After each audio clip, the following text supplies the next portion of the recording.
Alright, just getting everything set up. Alright, live. It looks like I'm live. Just gonna check out, make sure everything's going good.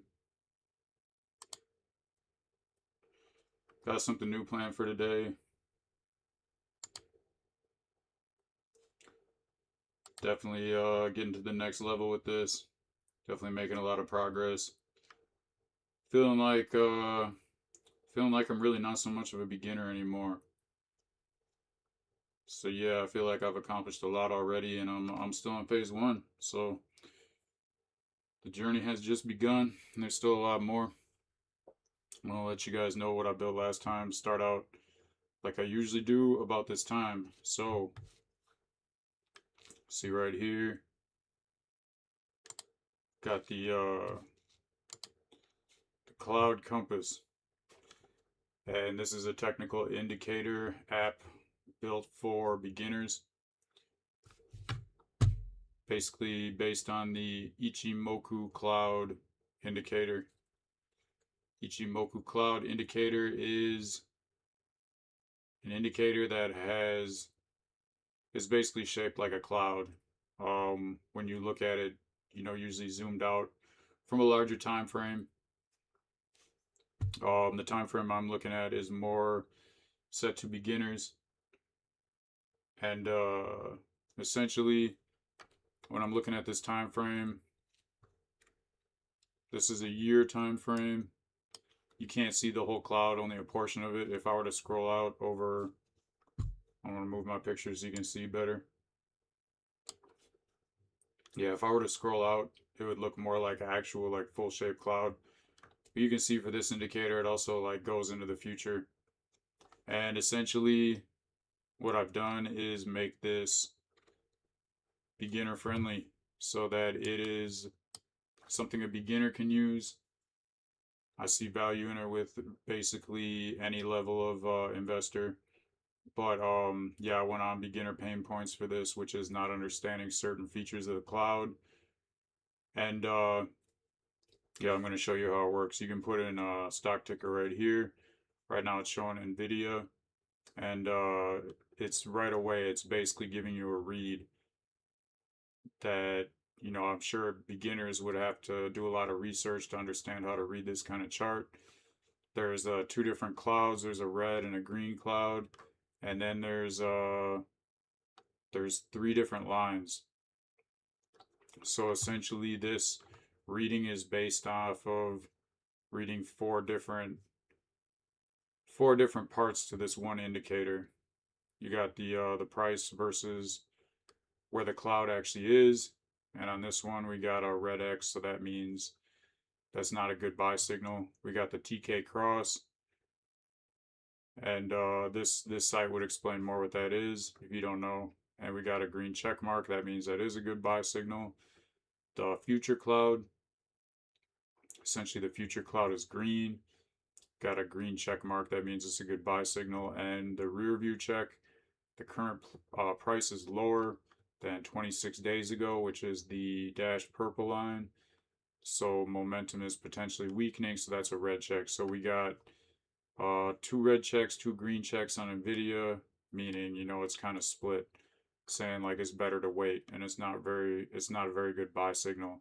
If all 4 were green check marks, that would mean it's a very good buy signal. So essentially, what I also added on this app, and this is the main thing that I was kind of split on, whether it's good or bad, especially for beginners. I added all these marks that like it says TK with a down arrow, and then there's this B with a green circle. So essentially, each time the price did something that would have like triggered an indicator when it comes to buying or selling, it puts down one of these markers. Now, a lot of stocks, there's not going to be many markers, but why I'm showing this one has a good reason, because with NVIDIA, it's been bouncing in and out of these ranges a lot recently.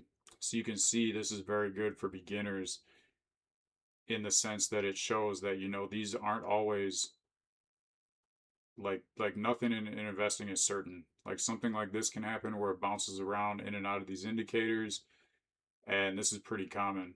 But the main thing I was not sure about this, and I'm looking for if people use this and get value, looking for feedback. Maybe I thought these markings were like a little bit too much, like it made it a little bit too confusing. But yeah, I thought it offered more value than it did like having the confusion problem. So essentially what I'm looking at is,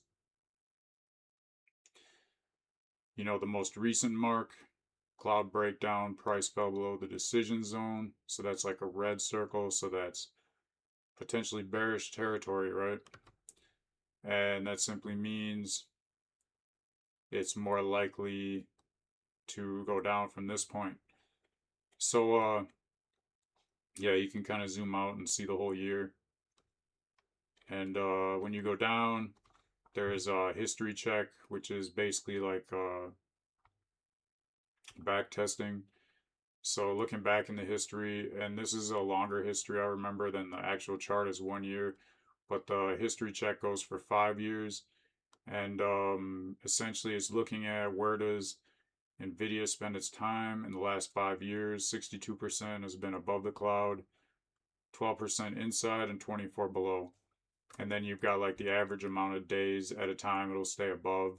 So if it breaks up, the average amount of time would be like 24 days to stay above. Right now it's essentially inside the cloud, and it usually doesn't stay there long, more than like 3 days. And we've got the what happens in the decision zone. It's pretty much a coin flip right here. And then we got signal report card. So with this one, this is more of a back testing information.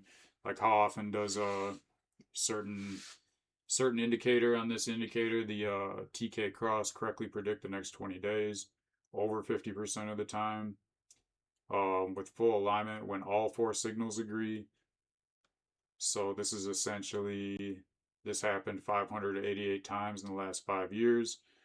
And when all four signals agree, there is an average 7% return over the next 20 days. Cloud thickness, like are the two clouds, crossing over each other? Does a thicker cloud provide stronger support or resistance? And thick cloud held as support or resistance 35.37% of the time. Thin clouds held 50%. So in this one, actually, it's kind of the opposite of what usually happens. Like right now, we're going into a thick cloud, so that doesn't hold as often as the thin clouds do. And then we got the chart legend on the bottom. This essentially is like all the information a beginner would need. They can click each one of these cards and it will explain everything. So essentially this is like this app will show a beginner another buying indicator that's usually known as being very complicated. And essentially I have broke it down so that a beginner can type in a stock, look it up, get a read on it, look at the last few potential reads and what actually happened, and get an education on like what all this stuff means. And I would imagine if they were just trying to figure this out on their own, just going on different websites and doing the like online education process, normal process, this is going to take a beginner at least like 5 to 10 hours, I would imagine, to understand all this stuff. And this app is meant to do it for them in just a few minutes. So that is the Cloud Compass. I have put the link in the description on the YouTube channel. And I see we got some comments before I get started. It looks like somebody on Twitch is saying that I'm not yet affiliated or verified. I'll have to look into that. I'll take a note down to see what that means to get Twitch affiliated or verified.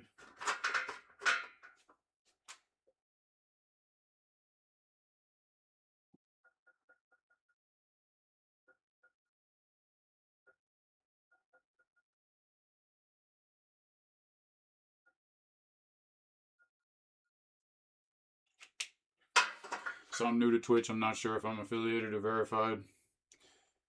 And this person's saying to add them on Discord. I've got the Discord link in the description on the YouTube.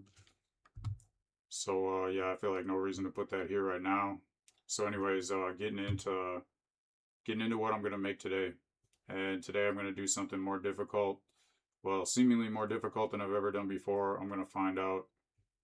And I'm gonna really start at the beginning with the planning process.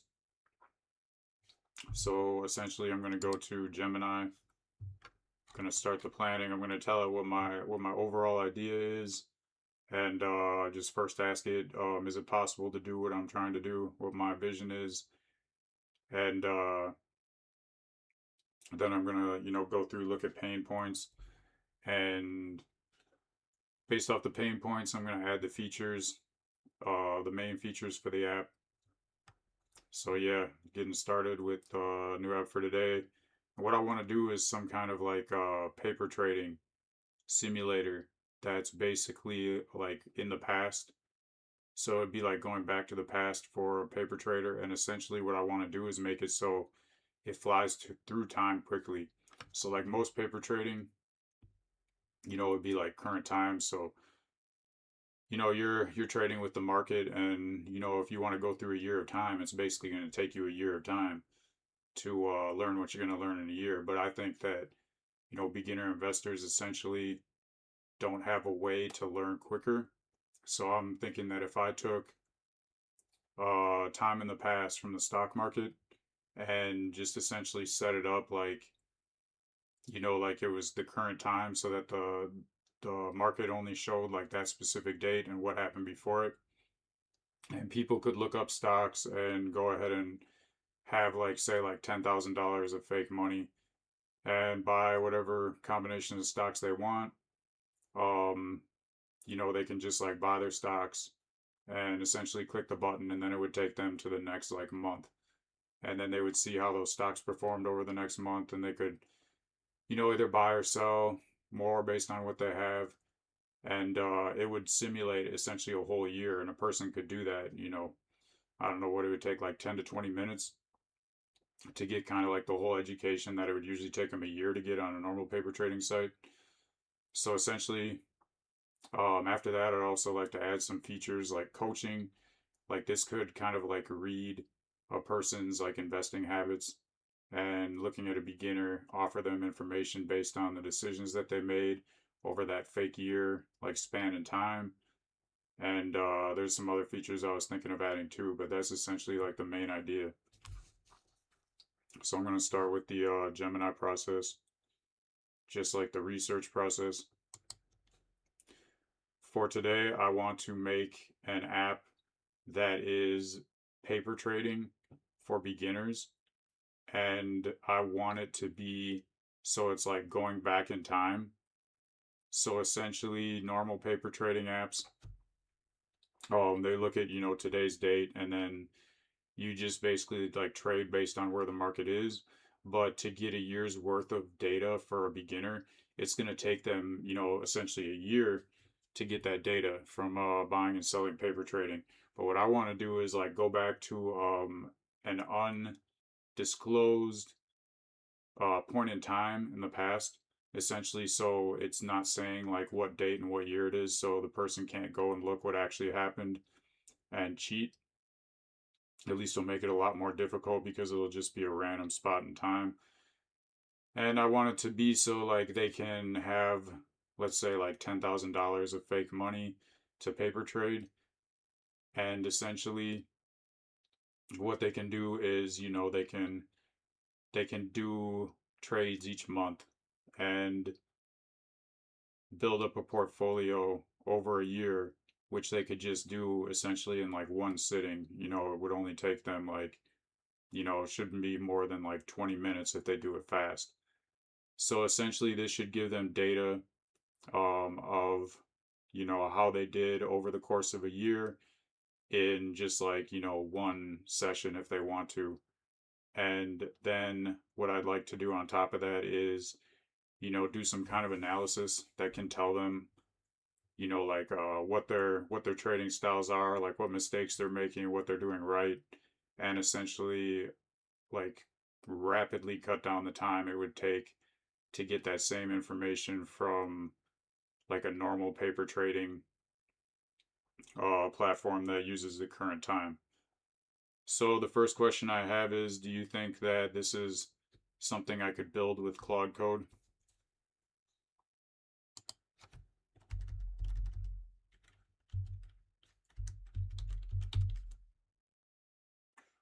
Whoa.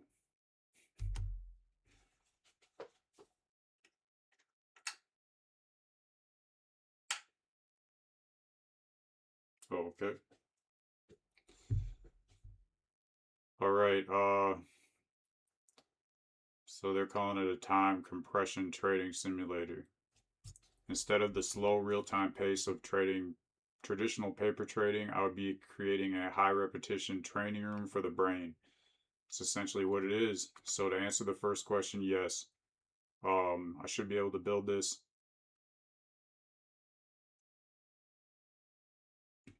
They're saying it'd be a little bit easier than actually real time because I don't have to deal with um like the live, the APIs getting the exact like live time with the market stuff. And I know that can be kind of difficult with the free tiers. So anyways, yeah, with historical chunks of data, this shouldn't be a problem with the APIs. Um, Basically, it's just recommending that instead of doing it like a chart app, I should do it more like a game, like a strategy game. And I like that. I like that idea, making this more like a game. So I don't know if that would be like having a score and like a leaderboard or something like that.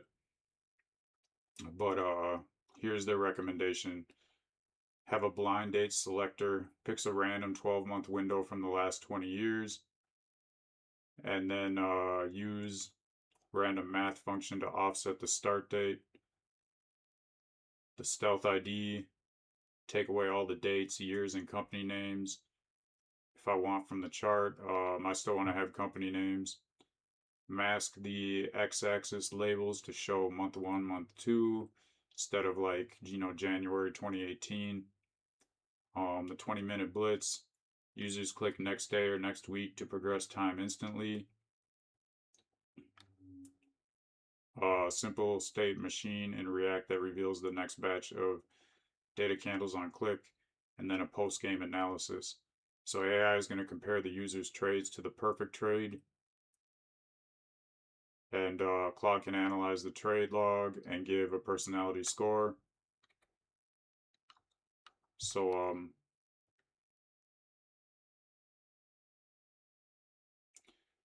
so for example, like an input, user bought 150. User bought, say, Apple at $150.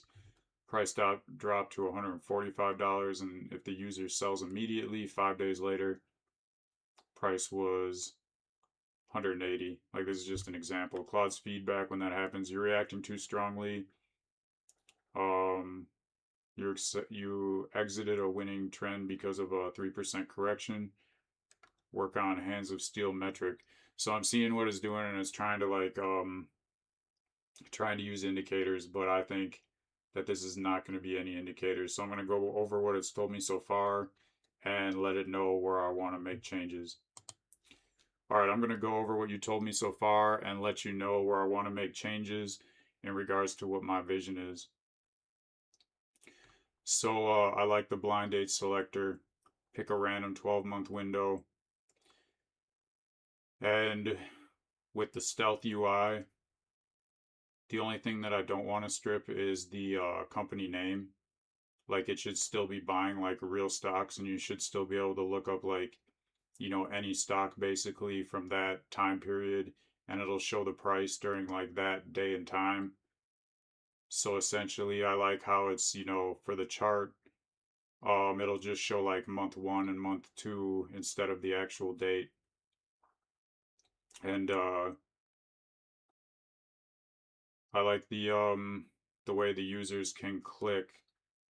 I'm not sure whether it should go to like the next week or just automatically to the next month. I'm thinking, make it like a monthly thing where they can make trades and sells each month, and it'll show essentially, what the prices changed and show their portfolio, everything that would matter.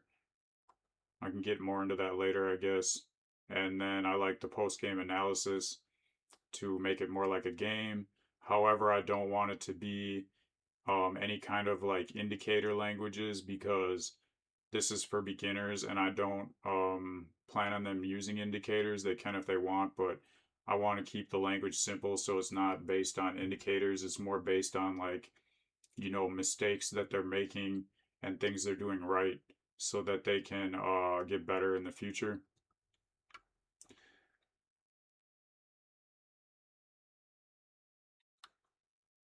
So essentially, I think the next step is for you to do a web search based on beginner investor or people who don't even consider themselves investors, pain points in regards to learning from paper trading so I can find what would be the most important features.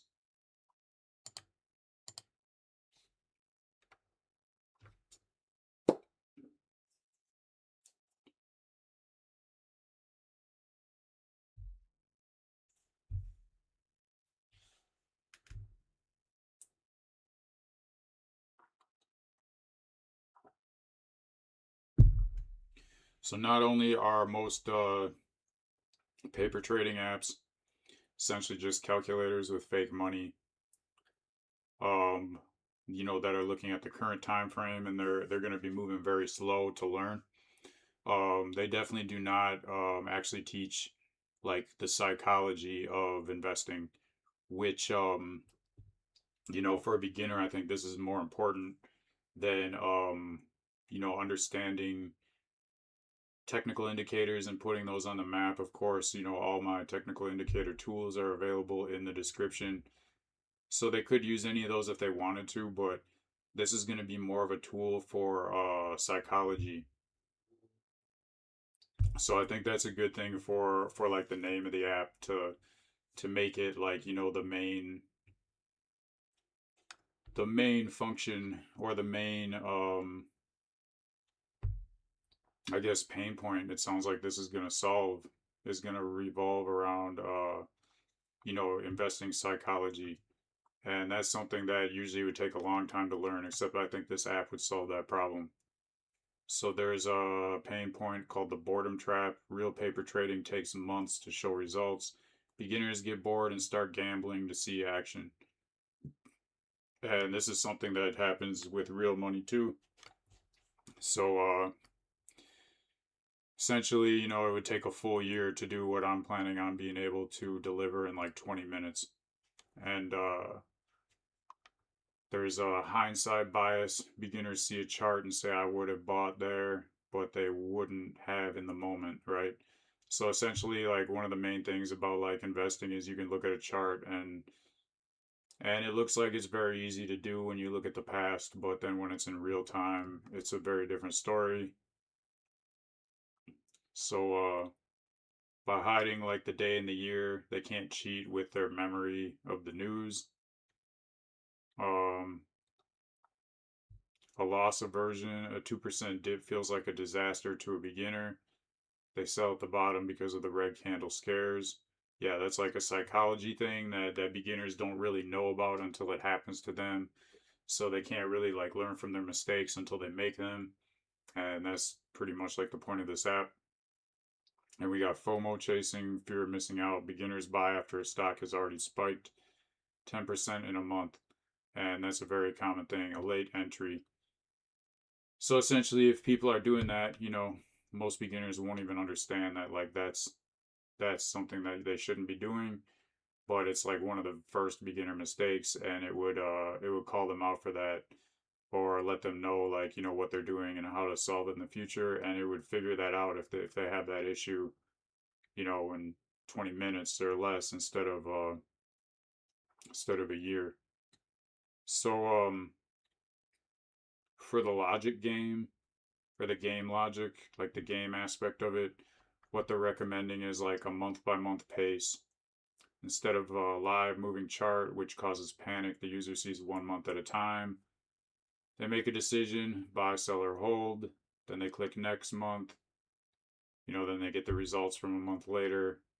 So the simple vibe analysis for the post game, instead of talking about RSI or moving averages, the AI feedback will focus on behavioral archetypes, like whether someone has paper hands, they sell as soon as they see red, they get scared too easily and sell. The FOMO king, they only buy when something's already at its highest point of the year. The hope dealer, they hold losing stocks for too long, hoping they come back while the winners are sold too early. And these are very common like mindset traps. And essentially, like, I could take it another level, and there's a lot of like psychology things that go even deeper that you can kind of, you know, uncover in a person by seeing how they trade. But yeah, I think that would be like next level if people are actually using the app. So we got a reveal button. Only at the very end do we show them what year it was. So that makes sense. And I'm also thinking about adding something like a leaderboard or a scorekeeper. But essentially, I guess the main scorekeeper would be like, how much money do you have after that year in time? So that would make the most sense. And then there could be a leaderboard for that. But I think I'll wait till after I build it and see if it would make sense to add that. Okay, so going to start with the problem.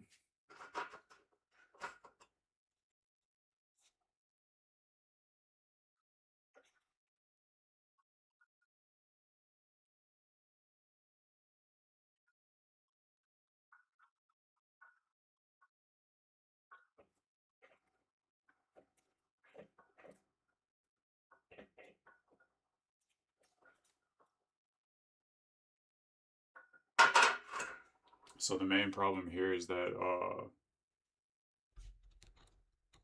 essentially the time, the the time frame is too long with normal paper trading, and people get bored. Um,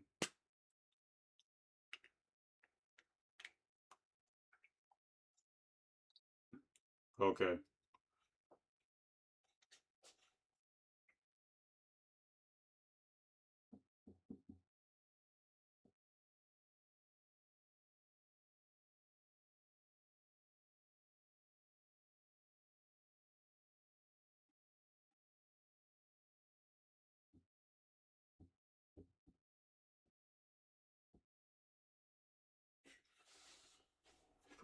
Bored. Boredom.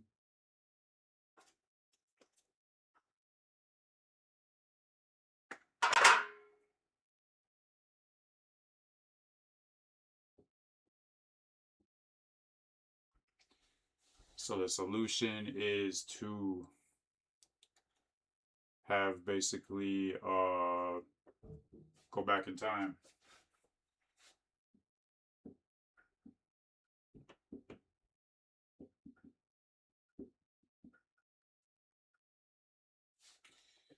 Then we got the name.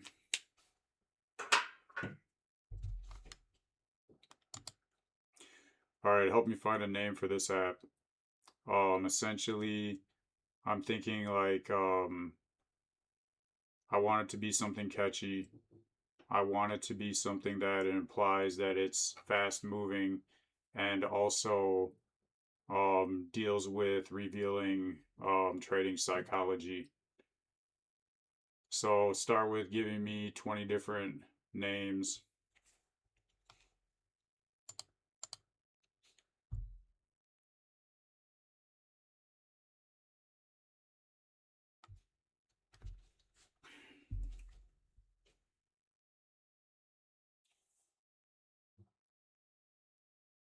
All right, so I'm going to skip the name. I'm only going to say the names that I think sound good.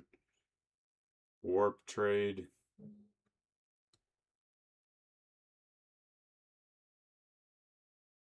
Trade Mask. Trade Sprint. Vibe Trader.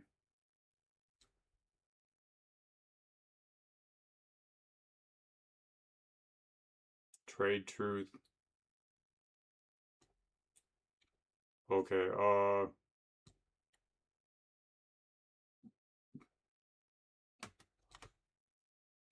kind of like the trade sprint. Yeah, trade sprint. Yup, that is it. Alright, I decided to go with trade sprint. Now give me 10 possible subtitle names that explain everything else that is not explained in the trade sprint name. So trade sprint.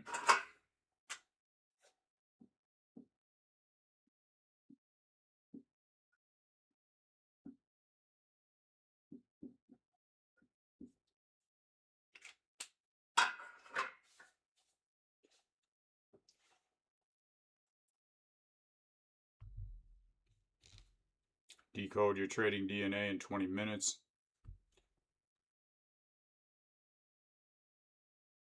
Master the mindset, not just the numbers. 12 months of market truth, no hindsight required. Experience a year of trading in one lunch break. The high repetition trading room for beginners.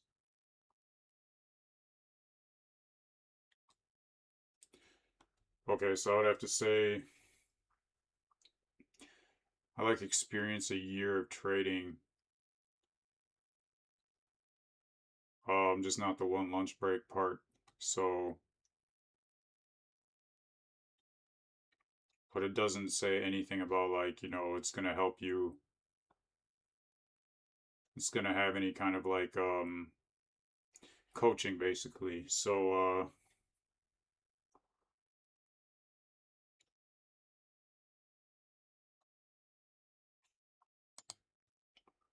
all right, I like that experience a year of trading in one lunch break, but I don't like the one lunch break part because I think that that will kind of like alienate people that don't you know, want to trade during their lunch break or something. But essentially, I like that it says a year of trading, but I also want to add something along the lines of, you know, it includes like trading psychology coaching, or even just like trading coaching. So give me 10 new subtitle names with this new with this new rules.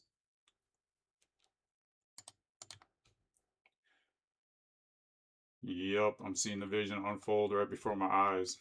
And it's no surprise that it's going to work out and be good. And I just hope it would provide value to a lot of people. And I think I'll really know when I try it myself and see if it's like a fun game to play. Cause even myself as more experience, like I want to see what it'd be able to tell me. So Trade Sprint is strong. Brand name, pairing it with a subtitle that emphasizes coaching and psychology. Turn it from a game into a training facility. A year of market experience with AI psychology coaching. Master 12 months of trading logic in one focused session. That one's good. The blind history simulator. Nope. Fast track your trading instincts. Kind of. 12 months of hands-on experience and personalized strategy coaching. High repetition simulator for mastering trading psychology. That one's good. Compress a year of market cycles into pro level trading coaching. Beginner shortcut to a year of trading wisdom and coaching. Experience a full market year with your own virtual trading coach. That was good. I like the high repetition simulator for mastering trading psychology. I like that one.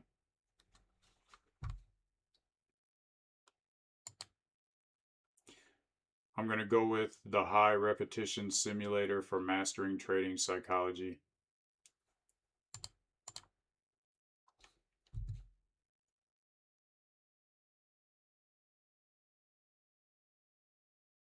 So essentially what I'm doing is I'm just doing like the like getting my vision clear first on the LLM. And once I have my vision clear and the name and everything's like set up the way I would want like a business to be set up, then I'm going to go right over to Claude Code, and I'm going to start in plan mode, and I'm going to essentially, have the vision clear, so I'm not like wasting my time and having it build out stuff that I don't want. And I think this right now might be the only part of the process that I'm actually using Gemini for. So yeah, another thing, once I get out of Gemini, then I can start putting on music. So I'm slowly phasing out of Gemini and find a way to get some music. I really want to get some music going on this stream. Okay. Looks like they created a markdown file.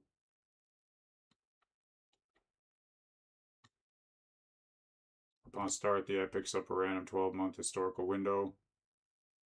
Hide the actual year and specific dates. User starts with 10K fake money. Chart reveals only 1 month of data at a time. User can choose to buy, sell, or hold. Don't see anything in here about like buying actual stocks from their price point in that time, but that's okay. Then after the 12-month, reveal the actual dates. Provide the psychology coaching feedback based on their trades.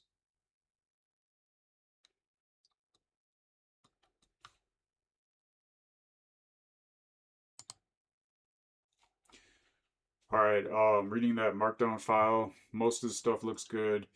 The only thing that I think was left out was essentially saying that I'll be using, any stock that you can look up essentially, and it would look up its price in that point of time. So you're trading with like real stocks at that time. And it should definitely show a chart so you can see a chart, because it's all about like, looking at a chart and like trying to buy low and sell high. So yeah, I think based on adding this information, go ahead and create an outline of a plan that is detailed and includes basically every feature that this app would have. So I'm going to take that outline and I'm going to put it on a document where I can like go back and just reference it, make sure that everything's staying according to the plan, and this will help a lot when I go into Claude Code and start the planning process. So like everything is right there and I know exactly what the plan is, and I'm not like like wondering, should I try this or should I try this? Like I want to make sure my plan is down set, and then I can give it to Claude Code. So just gonna copy and paste this blueprint.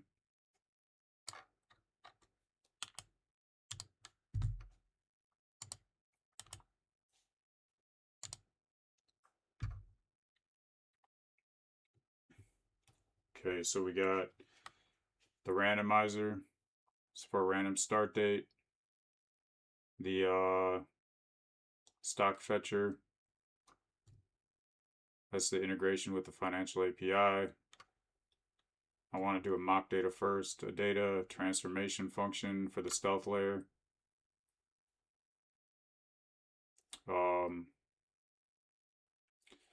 The game interface, 12-month reveal, decision bar, a buy price, a sell button, or hold. I don't think the hold part is necessary. It's either buy or sell. Interactive charting, clean beginner friendly candlestick chart. Yep. Live portfolio tracker, sidebar showing your current liquid cash versus stock value and total P&L, profit and loss. And then AI psychology coach, trade journal. And this should kick in at the end. And then the grand reveal post game, the unmasking. It's going to tell you the actual dates. Okay. So we aren't just building a chart, we're building a time machine. In step one, Claude is going to write the logic that teleports us to a random day in history. But no, I'm going to actually gonna move through this a lot quicker than I have in the past because I'm getting better at this, and I'm gonna do this different than the way I was doing it step by step before. I'm gonna try to do as many steps as I can at once and just basically create something that's more difficult to create in a shorter amount of time. All right, so yeah, now I feel like the vision is clear. I feel like I'm ready to start essentially building this. So just gotta switch over to the code, and then start the process will be creating the folder and putting the Claude MD file into it. So I can go and close the old folder that was here and create a new one.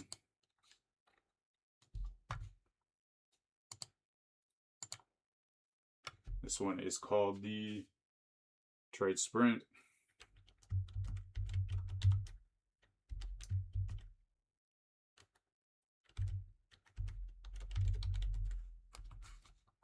And I'm going to copy and paste the Claude MD file that is got the style and the essentially like the vibe for all of these finance apps because I want it to match.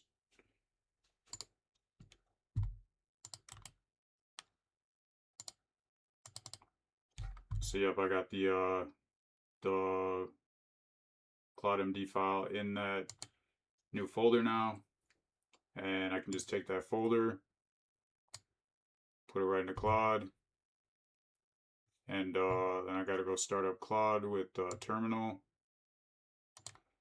And if anybody's watching and they understand maybe this spot, I don't need to do this as an extra step. I think I still need to do that to start Claude because before I was always talking in the terminal, or I was always communicating with Claude in the terminal, doing things step by step. But now I'm doing it in what looks like the agent mode. So essentially, go to Claude Code up here, and can get started like that. Okay, so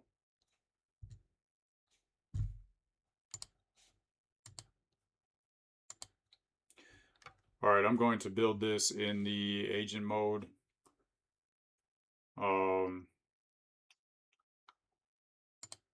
Okay, so I was just talking to Gemini, but I want to try this starting now talking to Claude. So just gotta hit make Windows H. All right, I am making a project called Trade Sprint. Essentially, it is a paper trading app for beginner investors. The folder for Trade Sprint has a Claude MD file that has kind of like style rules in it that I would like you to use. And essentially, my vision for this app is to have an app for people that they can go back in time and they can trade a random year paper trading starting with $10,000 of fake money, and then it would show a chart and a ticker, and then they can look up stocks to trade, maybe even a box that shows, you know, like top stocks that people could trade for suggestions. But essentially, I want it to be so a person can use that $10,000 to buy and sell any stocks that they want. Then they will click a button to go to the next month, and everything will update in regards to like what their profit or loss is and percentages. And then they can, you know, trade that next month, click another button, and go through the whole year like that. And then at the end, there will be essentially an analysis of their trading psychology or buying psychology and selling psychology. And this is called Trade Sprint because it speeds up the paper trading process and gives almost instant trading analysis for mostly for beginners. But there's definitely more stuff to this that I haven't gone over yet. This is the main idea for this app. So I want you to start by asking me a bunch of questions to get everything you need to know to build this app correctly.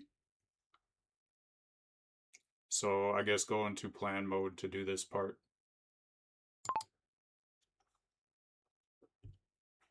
All right, getting started. I like how I'm getting started quicker every day, going from idea to actual build. And,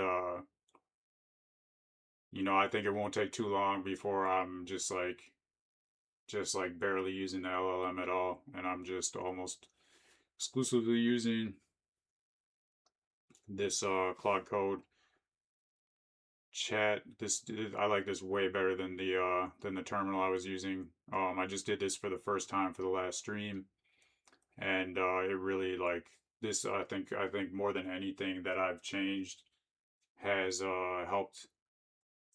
helped me evolve for vibe coding, and I'm seeing like so much more potential now that I'm seeing what's possible here. So yeah, basically what it's doing right now is it's going over my plan, and should be coming up with a list of questions. And let's see. Yep, it's looking at the looks like it's creating a memory MD file. Looking at the sprint rules MD, which is the Claude MD file, which is like the styling and stuff.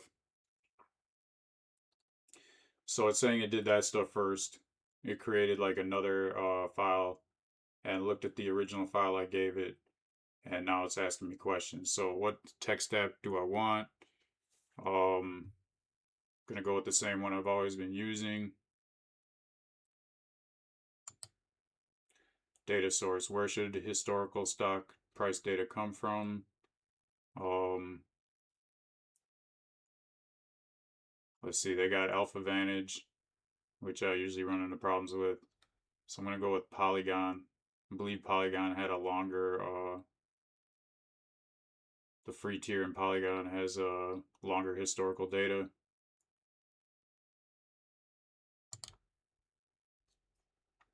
And how should the time travel month progression work?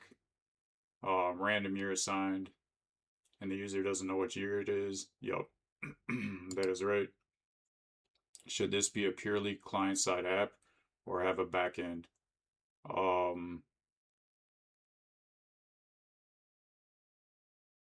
Really, I think just client-side for right now.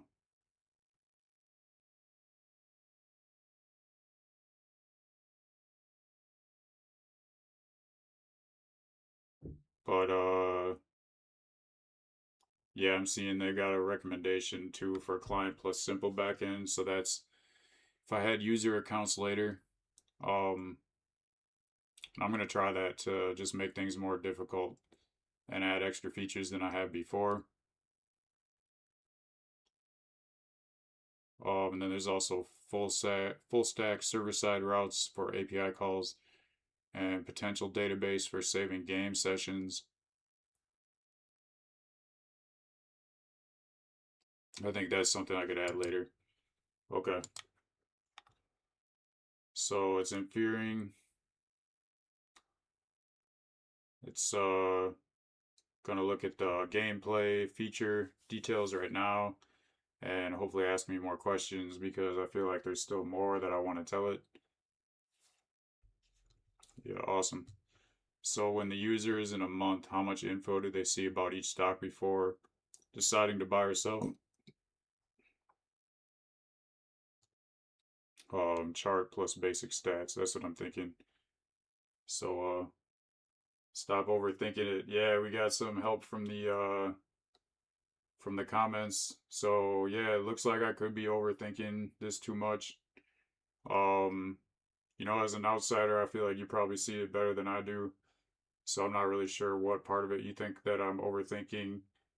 I'm thinking kind of what you're saying is it's better sometimes to just like build with like a simple idea and then just like add stuff or delete it based on what it creates. But yeah, I'm just a beginner trying to get better. So, any more specific, just let it cook. I hear you.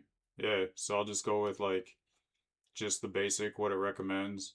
When a user's in a month, how much info do they see about each stock before deciding to buy or sell? Um, just the basic stats. Yep, that's it. So, should users be able to buy fractional shares or only whole shares? Give it an application framework like Ruby on Rails and just let it cook. Awesome, thank you. I'm going to take a note to look up application framework like Ruby on Rails. Awesome. Or Python Django.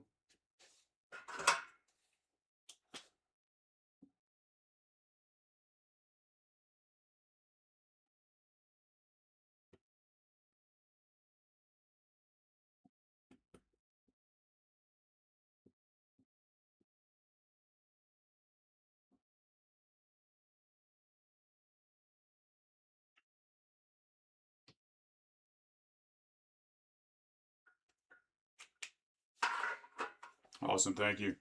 Yeah, I feel like that helps a lot because I did not see that from my own perspective. So yeah, I got to get out of my own way because I don't understand the technology exactly, and that's what I'm trying to learn. And that's originally why I was like trying to do everything step by step so I could understand the technology better. But yeah, I can tell there's still way more that I need to learn, and I need to focus on delivering the result, not trying to over engineer the technology. So yeah, that's very helpful. I appreciate it. Users should users be able to buy fractional shares or only whole shares? I would say whole shares only. Or fractional says it's better for beginners, so I'll do that. Um, so Ruby is better for agent. Awesome. I'm gonna write that down.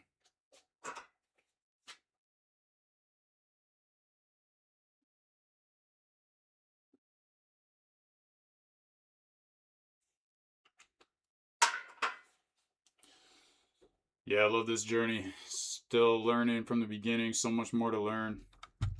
I got so much more I don't even know to get better. Give it a SaaS example, payment processing, etc. Awesome. So I can just like learn from like other apps that are already working good and well. That's awesome. Um, how many stocks should be available to trade in a given sprint? Full market search any ticker. What should the end of the year analysis include for the user's trading psychology? And that should be total return, best worst trades, how often they bought versus sold, tendency to panic, sell or hold too long. Yeah, powered analysis. Yeah, that's what I want.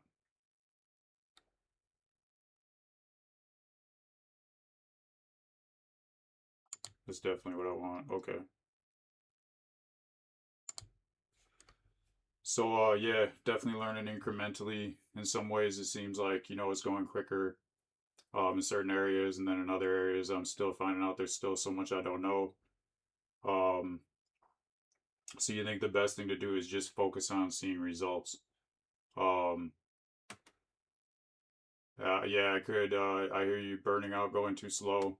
That's definitely something I don't want to do. So I should just be more focused on, it sounds like, just building stuff and seeing, not worry about making mistakes along the way, building stuff, seeing what happens, and then like learning from my mistakes, and building quick and failing fast instead of building slow and trying to avoid mistakes, I think is what I'm doing right now. And that should be like the main change. And thinking like, what is the intent of the application that I'm trying to build? What is the main problem that it solves? Um, like how is it better than like what else is available than the competition? Is it easy to use? And then like what is the overall, like how does it feel? So basically, yeah, those are all like major things I'm gonna add down right now. I think are super important. So build fast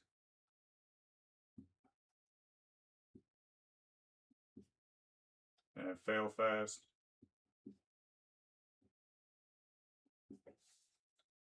and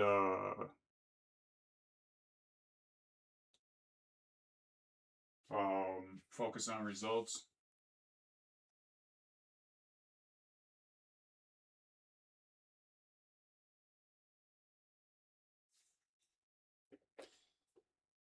And main problem, how is it better than the competition? Ease of use. Okay.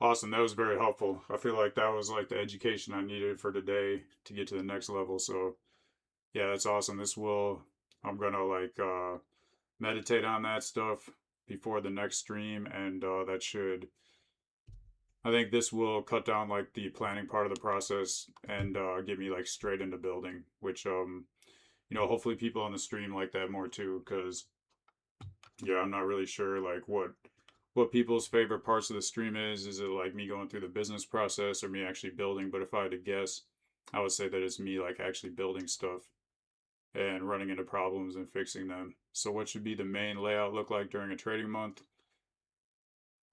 Single page with the chart on top, portfolio summary on the side. Yep, that makes sense.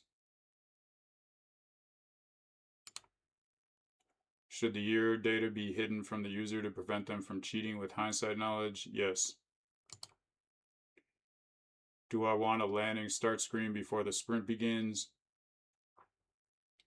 Um, yeah. Yep, definitely. All right. So essentially, I'm gonna just look at like what they asked me and what the original plan was, and we got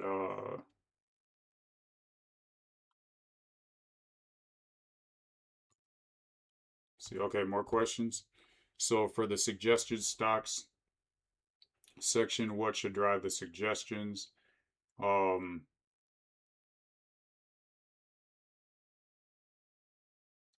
I think instead of stocks that had the biggest price changes, I'm just gonna go with a popular list. No, both. That's better.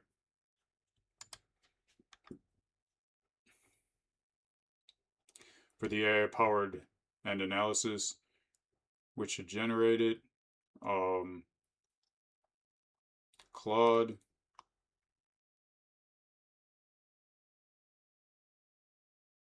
I'll say Claude for now, but I think what's going to happen is Gemini has a free API that's better than Claude, but I'll wait and see.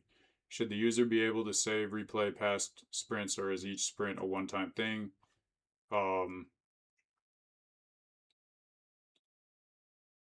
think for right now, I'll just do it one time.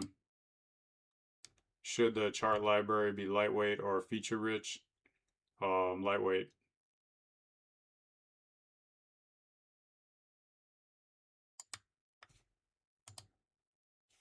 Right.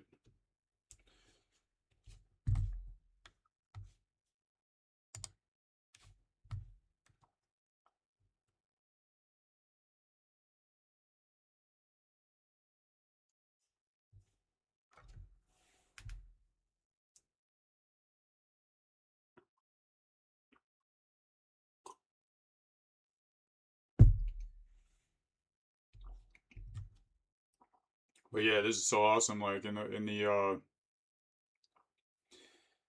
just looking at the impact that this journey has for people learning to vibe code, I think at least from what I've seen, I really don't see anybody like walking through. Of course, these live videos are a lot longer, but I don't see anybody like walking people through the step by step things a beginner would face, and like all the help I've gotten from people in the comments helping guide me to get me to the next level and evolve quicker has been so helpful, and I hope it helps a lot of other people too. So we got allow searching Polygon free API. Yes. Yep. So basically it's just asking me Polygon is the name of the API, and the API is where I'm going to be getting the stock market data. Yeah, more questions about using Polygon. Okay.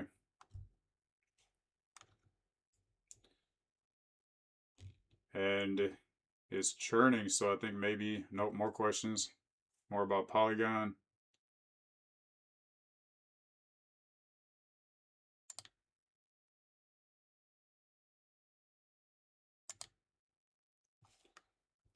Awesome.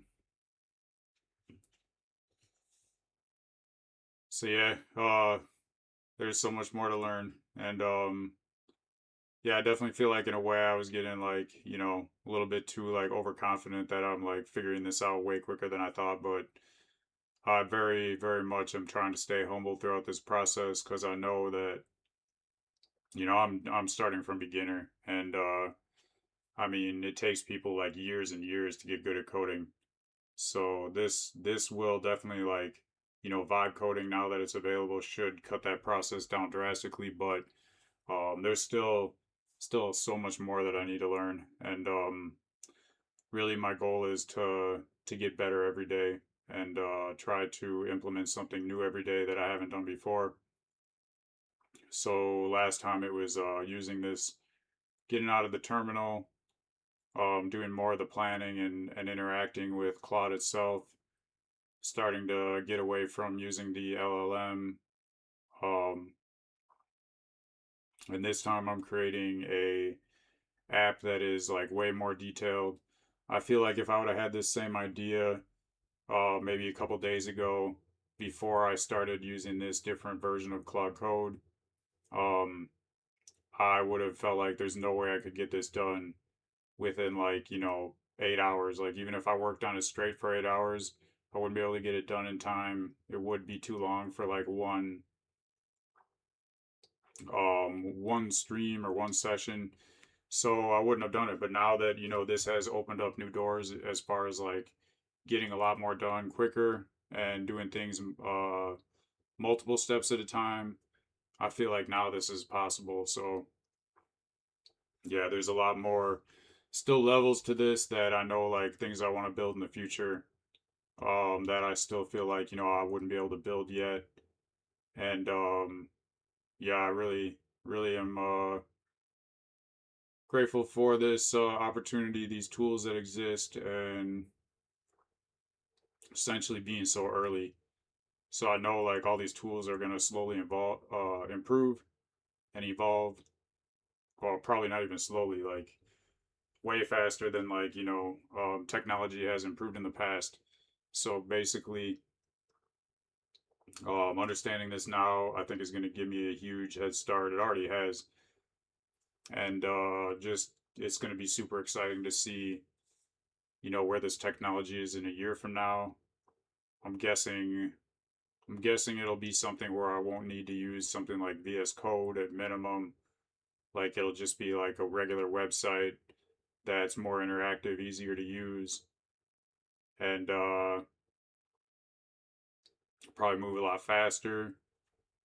But for right now, feel like I'm at the right spot because definitely doing it step by step helped me understand like the steps it's doing, and what's going on behind the scenes. And right now, now that it's like moving a little bit quicker, when I'm doing it, you know, multiple steps at a time, I'm able to, for the most part, keep up to what it's doing. So, okay, API limits.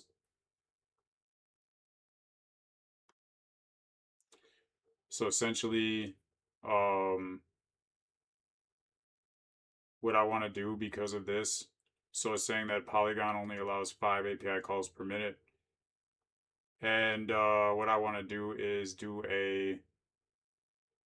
build it with a, see if I can build it with mock data.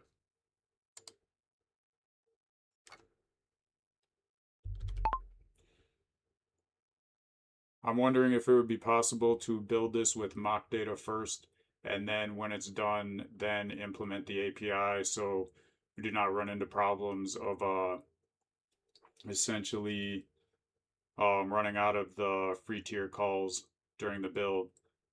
Let me know what you think in regards to if that would work.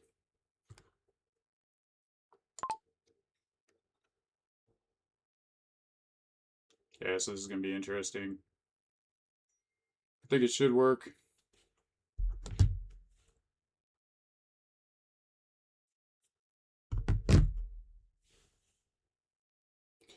So yeah, they're saying that's a smart approach. Building with mock data is first is the way to go. You can build the full search any ticker without worrying about rate limits. Then we swap in the real API at the end. So now it's saying it's finalizing the plan. That's awesome. All right.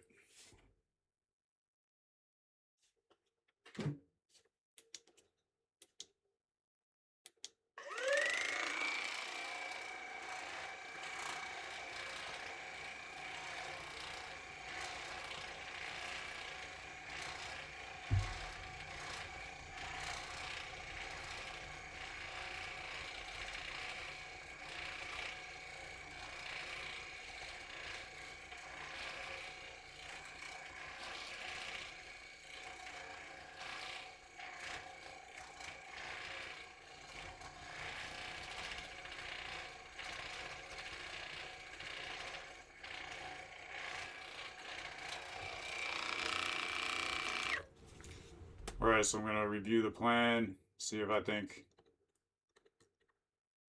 yeah, this is like twice as many steps as yesterday.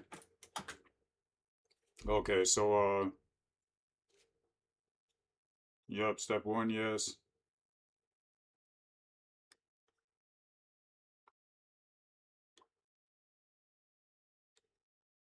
Step two, yes.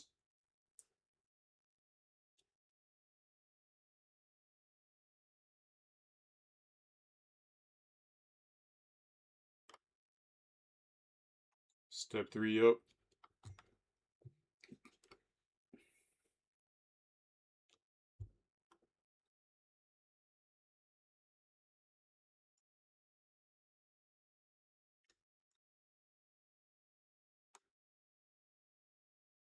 Step five looks good.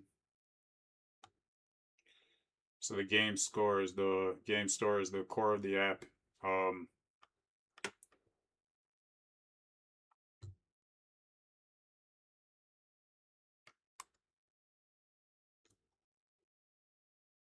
Okay.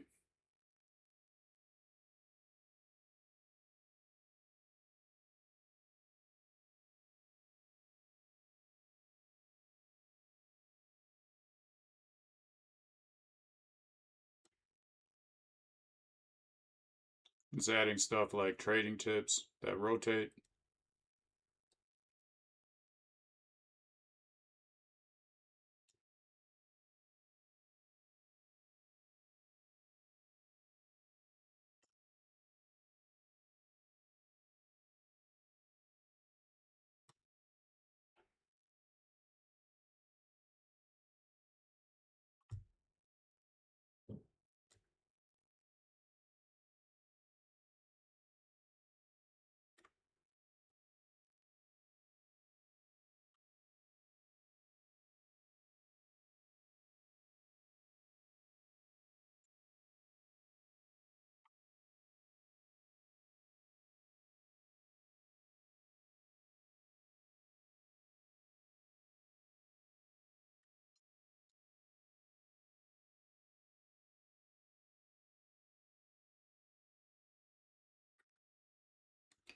Phase two for the future.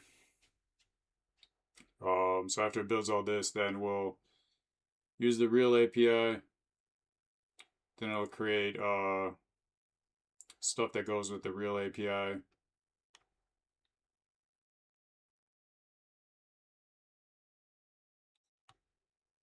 All right. After step one, we'll show the blank dark page. After step eight, the start sprint generates mock data.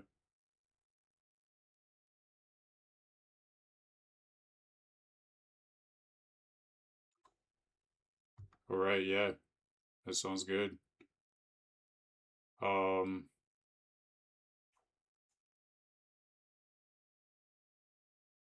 gonna tell Claude one thing that I remember to do about the API stuff.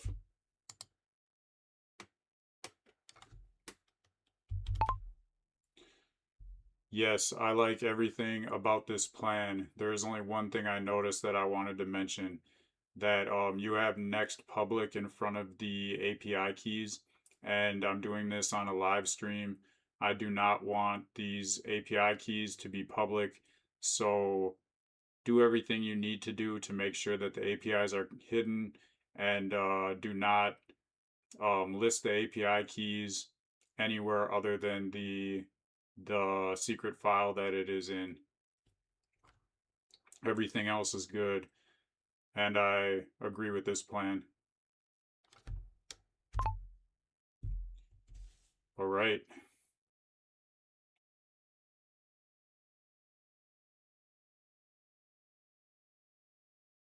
Yeah, I think saying great catch, here's how they'll handle it.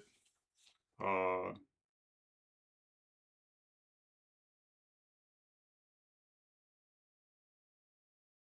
yeah, that looks good. All right, so it's getting started. So that's awesome.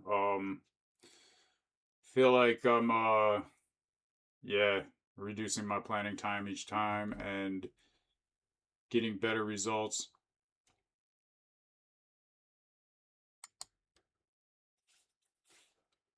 And I'm happy with what it's making so far.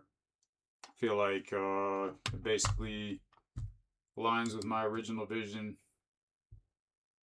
There's a few things I'm not really sure how it's going to turn out, but I mean, that's kind of my new motto, is like build fast and fail fast, and then I'll learn faster. So I'm gonna really try to stop overthinking, each little part of it, and trying to make sure that it's like planned right from the start, and just start with maybe a general plan. Try to make the plan more and more general with just the main points, and then just let it do its thing, and make changes later based on whatever happens with that. So yeah, I feel like definitely moving in a positive direction. The vibe is right, the flow is going. So I'm gonna see what it builds. Doing step one right now.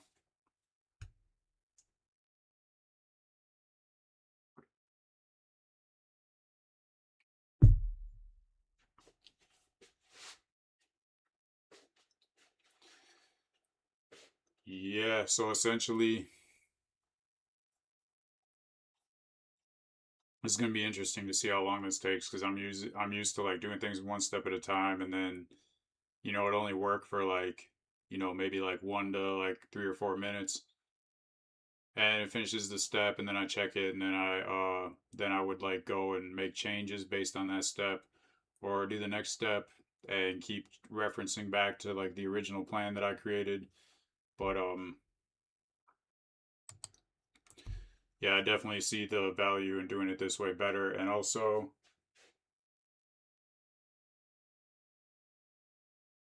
now I got some new tools to check out, see how that can help me. Hopefully I can implement those between now and the next stream. But yeah, I think this is like day 17 of day 30 for phase one. So I think kind of my main goal for phase one is to get this process down, and to feel like that I can pretty much build almost anything that could be built. Um, get to a point where I can just like fly through the process, and just feel like I can build anything. So main thing is focusing on the process, building the system, and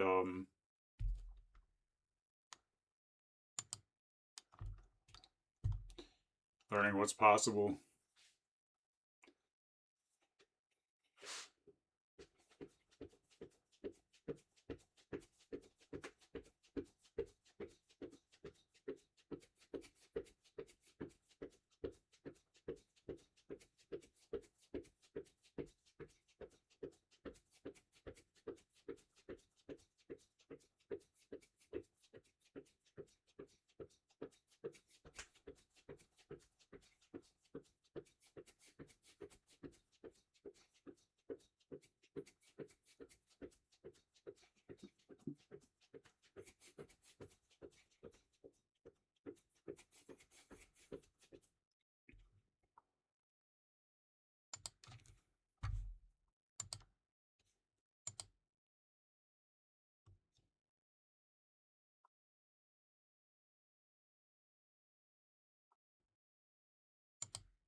Yep. I'm just jumping up and down while the code is vibing. Trying to keep my energy up. Trying to keep the flow. Yeah, you know, movement. I feel like movement helps me come up with better ideas. You know, the more I sit still, the less things are flowing, and yeah, just got to keep moving in life. I feel like um, helps me a lot with my process. So you know, I would be doing more than jumping up and down right now. Like maybe like doing like push-ups, stuff like that. But I have a shoulder injury, so hoping another week and be able to get back in the game, get back to my rock climbing and snowboarding, and until then, all I can really do is jump up and down, do kung fu.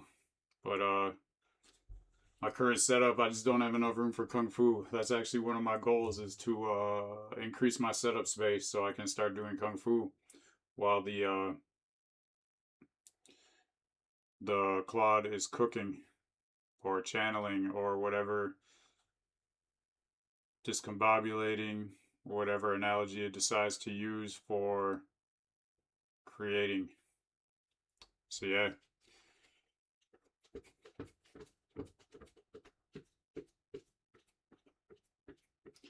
Thank you. Thank you. Feel like I've been pretty fortunate for everything I've been doing in the past. Like, it's been at least like, I'd say like 7 to 10 years since I had a injury that like stopped me for more than like a day or two. So just one of those things. Is really kind of like a bummer to not be able to do a lot of stuff I want to do, but I mean, it happens. It keeps me humble. So just be more careful from now on. But hey, at least getting more work done.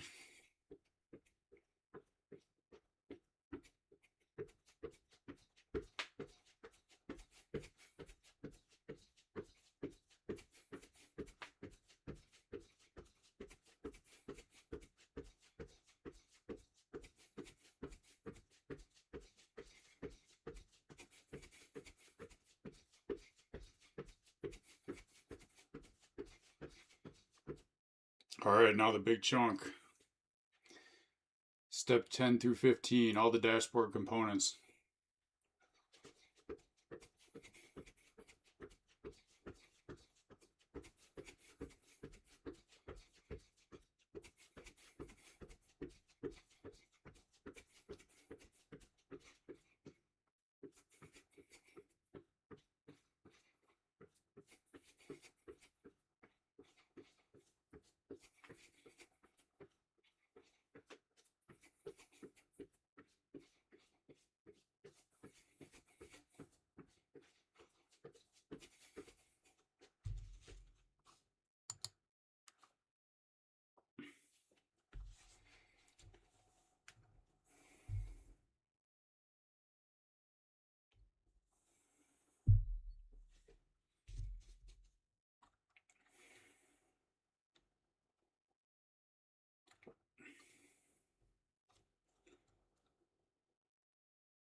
Yeah, always trying to talk about abundance mindset.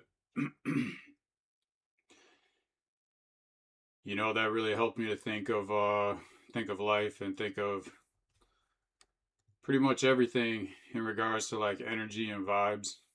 Um, you know, even science proves that everything is energetic. Like every cell is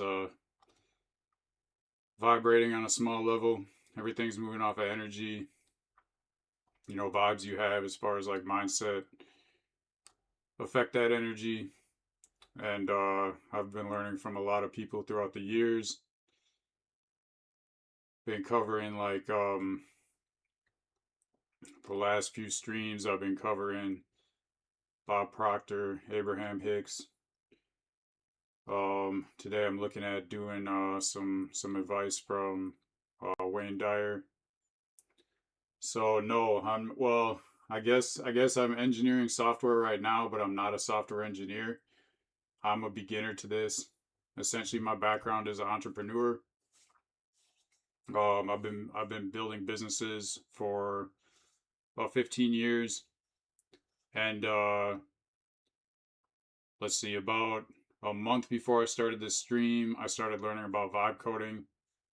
Before that, I really only knew that like Claude Code existed and that you could create software with it. And I'd had an app idea in my head for like, for maybe a year or two. And I was looking into like, the cost of having someone build it out and how much time it would take and how much time it would take me to learn to do it. And that just all seemed like,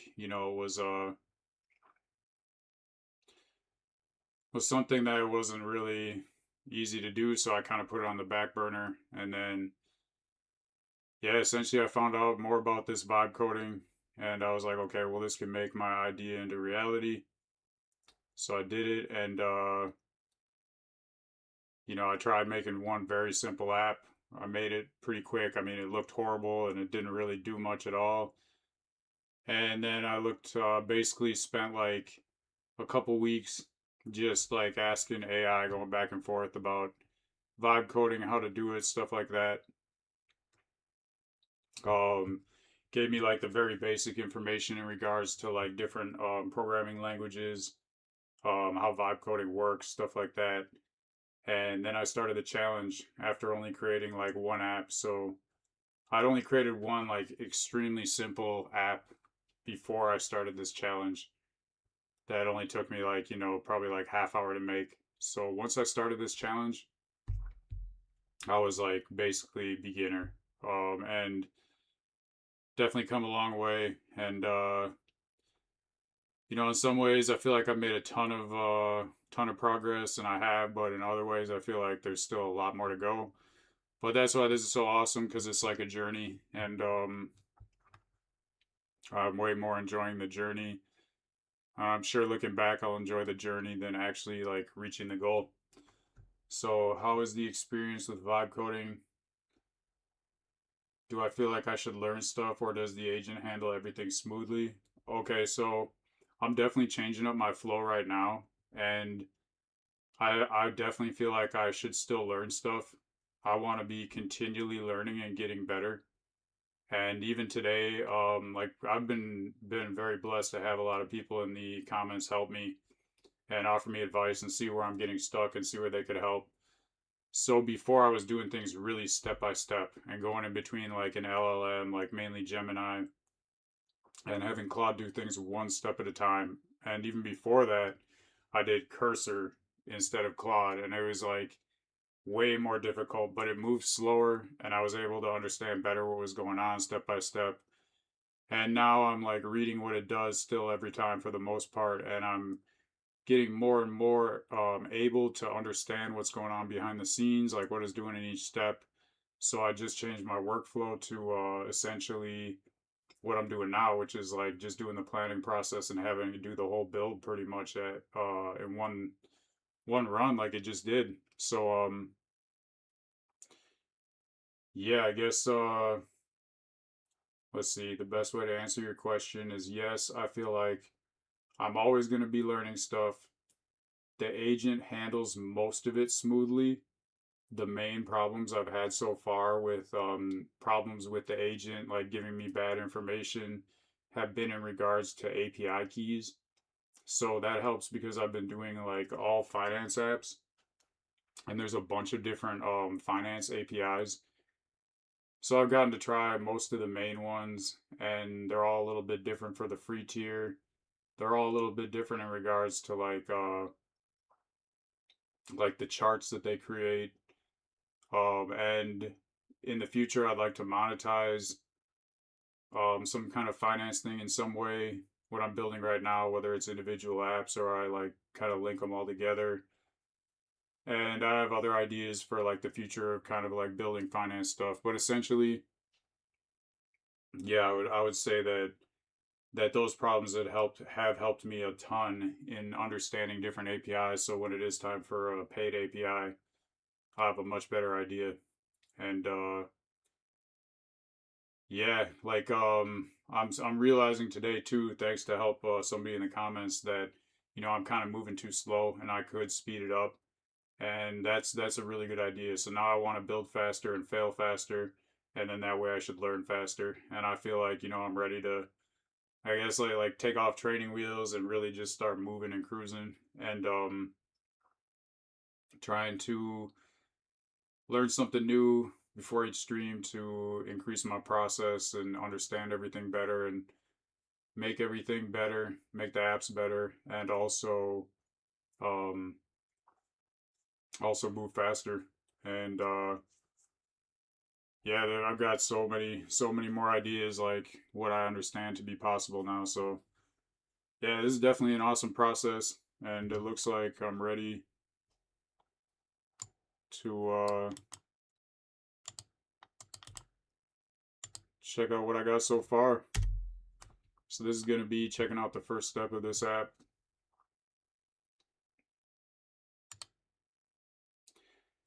And then I will go into the local browser. Looks like it's doing something. It's like flashing down here. I don't know if it can also show the browser in this VS Code, but I would rather show it on the browser, so it's bigger, and then I can like compact the screen for like a mobile view. Okay, so say localhost 303.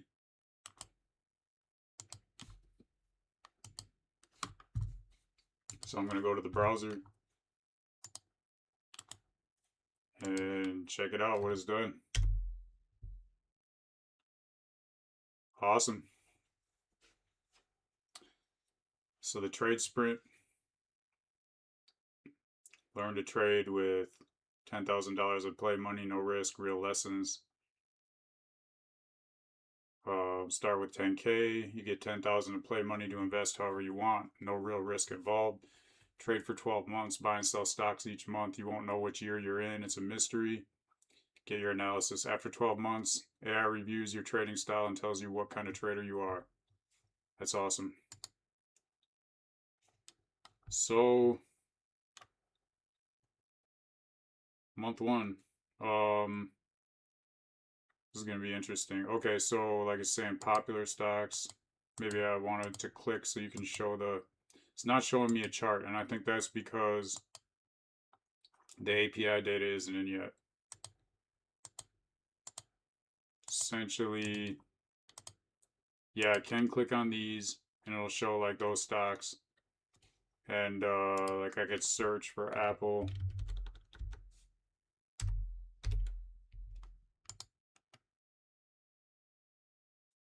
Okay, yeah, it's showing like the price right here, but it's not showing the chart. And the main thing is I want to be able to see the chart, and I'm basically like trading off of, I don't know what year it is. I don't know any kind of like so like technical analysis is like trading off of what the chart looks like. Try to keep it simple, buy low, sell high. And then fundamental analysis is going to be like what's going on in the news, what's going on with the economy, and all that stuff is not gonna come into play. It's gonna make it way simpler for beginners, so they're only looking at technical analysis. Portfolio. So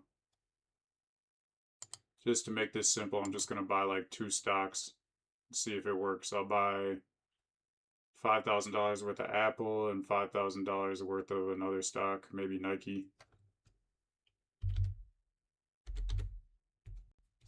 Oh, under dollar amount.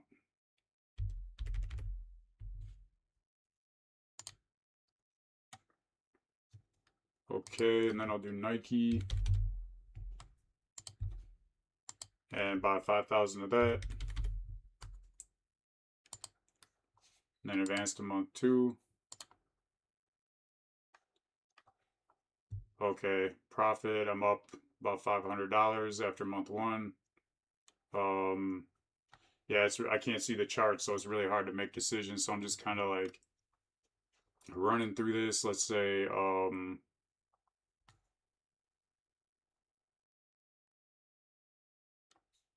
advance to month three.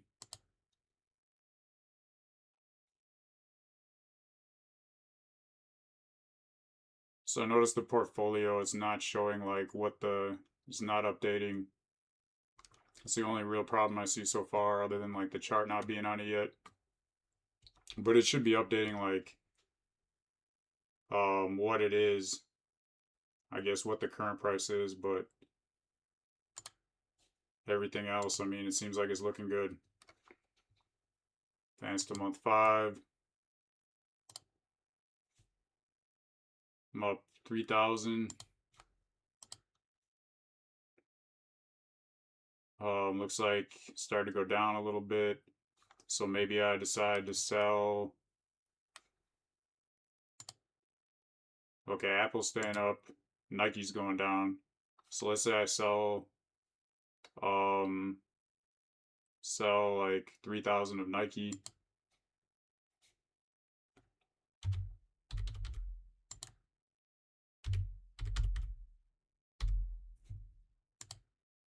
And then I'll buy,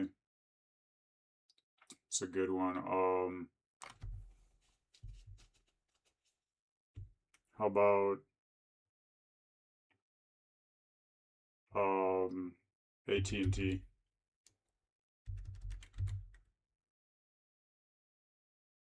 Netflix or Google. Yeah, I'm gonna do Google. Or no, Microsoft. Okay, so yeah, then I'll put that $3,000 back into Microsoft.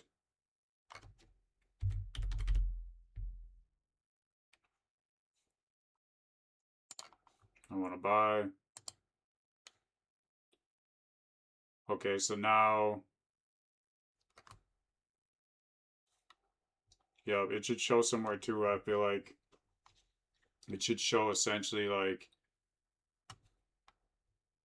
how much money I have left, that I'm like used all 10,000 right now. So anyways, doesn't show that. Go to the next month.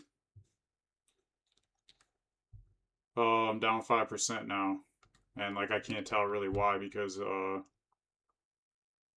this is not like the real chart. This is just the chart of like my, or wait, maybe yeah, maybe this is the Microsoft price history. Just over 1 month to, oh, okay, I see. That's making more sense now. Okay. Solid advance. So really, I'm kind of just trying to do this quick to get a better idea of what kind of information it's going to tell me. But I wanted to be making, not just buy something and hold it the whole time, because then it can't really like tell me much about what I'm doing. Um, Advance to month 9. Blow it down to like 10%. Let's see. Apple's stay flatter. Nike's still just starting to go down. Microsoft kind of looking like Nike. I think I'll just go to the next month. Wow, down like 13%.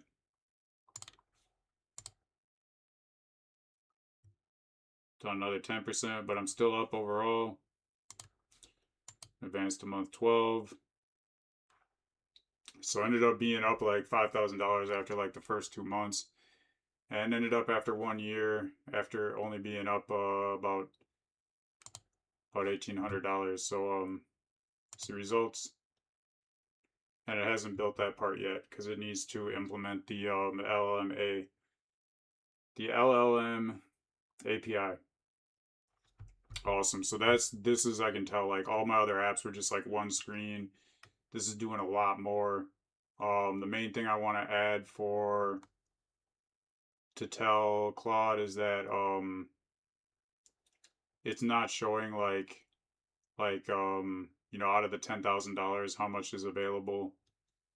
at least as far as I can see. And I can't see the chart yet, but that's normal. Okay.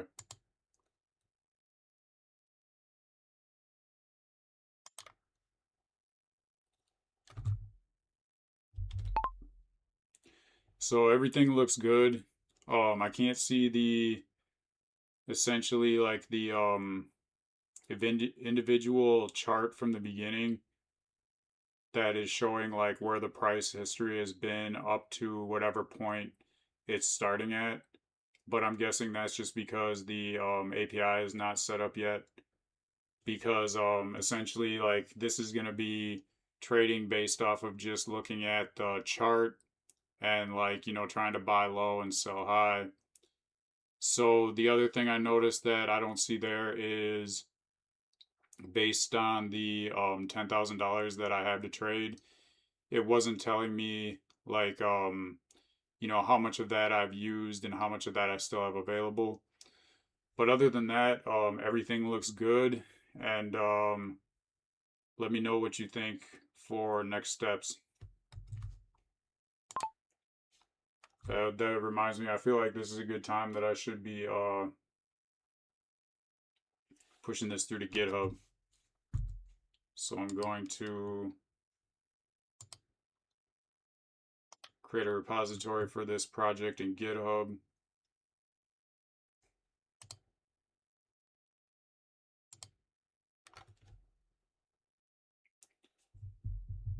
I like that how it's adding 6 months of prehistory to the chart data.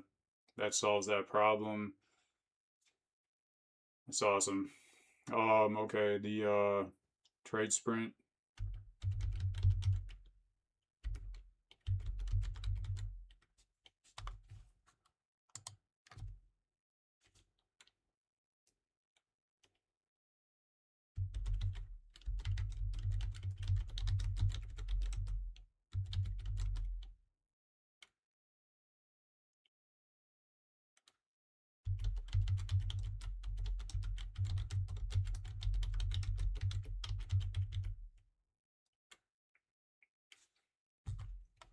For description, I just put down a paper trading tool that speeds up the learning process.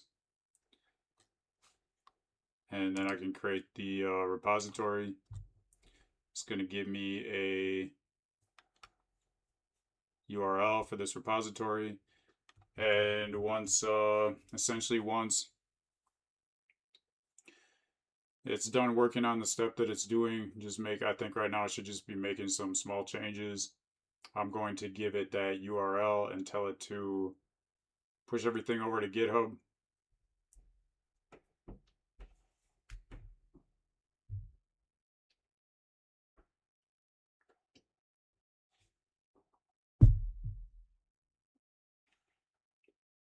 And yeah, if you're in the comments or watching, I really like this like kind of topic of how's the learning process going with vibe coding. So yeah, let me know. Like I want to know like who's watching. Is it experienced vibe coders? Is it beginners? People who haven't even started yet that are just learning? And what kind of obstacles are you seeing? What kind of things do you like about it? And yeah, hopefully we can all just help each other get better. And that's another thing for also the Discord. The Discord links in the YouTube description, so you can join there. And if this is not live when you're watching it, you can go and join the discussion in Discord. And I think that's kind of the main discussion for right now is like, what do you understand? What don't you understand? What do you think based on like where your learning process is on vibe coding, and where do you want to get better? Where do you want assistance? Where do you feel like you need help?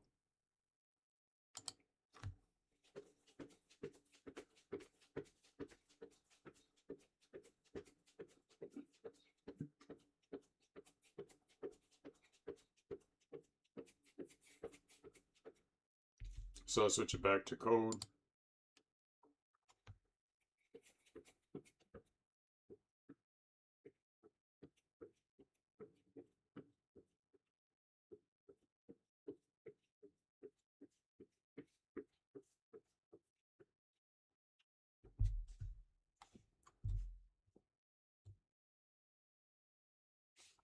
Awesome. So let's see what it did for these changes. Main thing I'm checking for is the chart. But yeah, different local host, I think. Yep, 3004.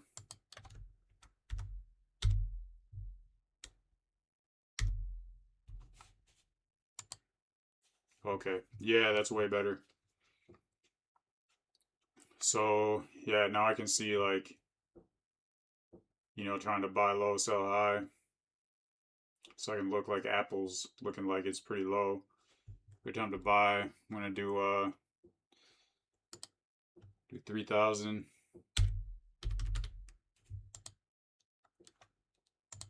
Check Microsoft, Amazon. You can see, like, most part, like, stocks are pretty, like, correlated. Meta's looking good, so I'll try that one.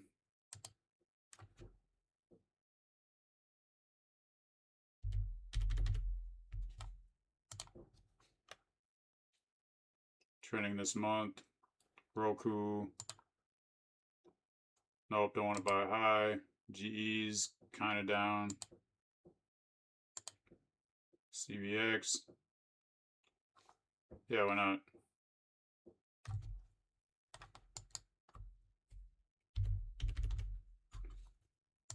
And I'll do one more.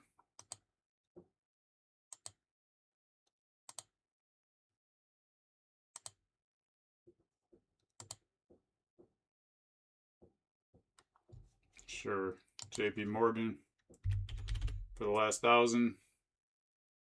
And yep, now it shows like available cash at the top. That's awesome. So yeah, I definitely fixed everything.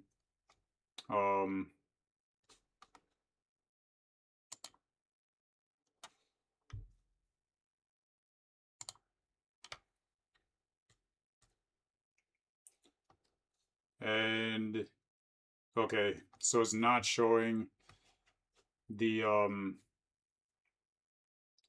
gains or losses for each stock as I go month by month. That's the only thing now I'm seeing that I want to fix.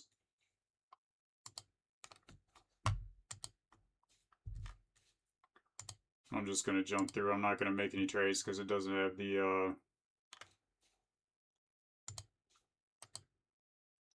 does not have the AI LLM API set up to give me the analysis, so just making sure it works for like where it's at so far.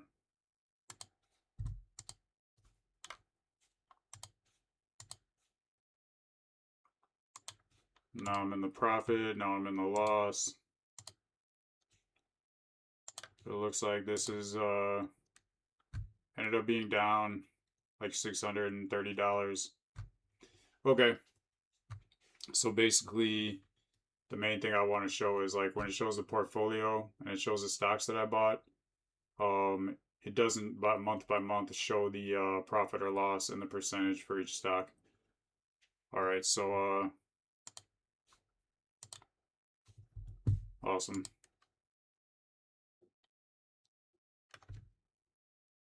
Going back to the code to give us some instructions.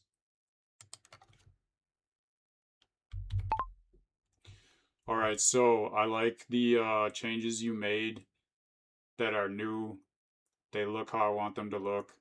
I noticed that in the bottom there is a card that shows the stocks that I bought, and it says like essentially like their value and then a percentage for like how much it went up or down, and that is not updating. It seems like it just stays on 0. So that should update so that essentially it shows, you know, as each month goes by, how much you're up or down for that each specific stock and then what the percentage is. So go ahead and make that change to fix that.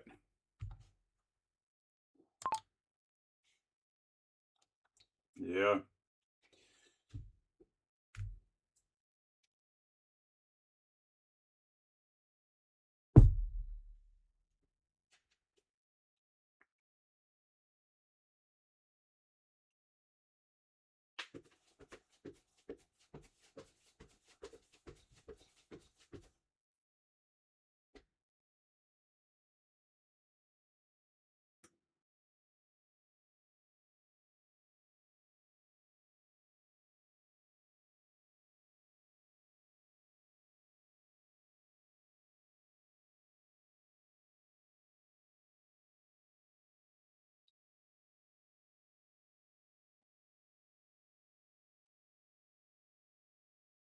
But yeah, I really like to hear from people who are much farther along and more experienced than I am with vibe coding or any kind of coding essentially. Let me know, like, don't hold anything back. Just give me an honest opinion of like what I could be improving on. Things that I'm doing good.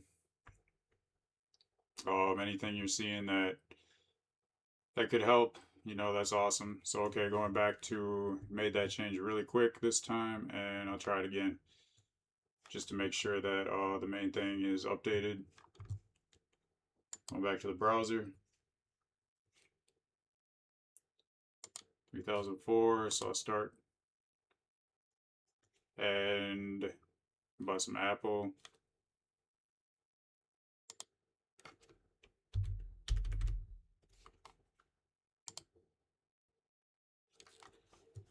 And let's see, some Amazon.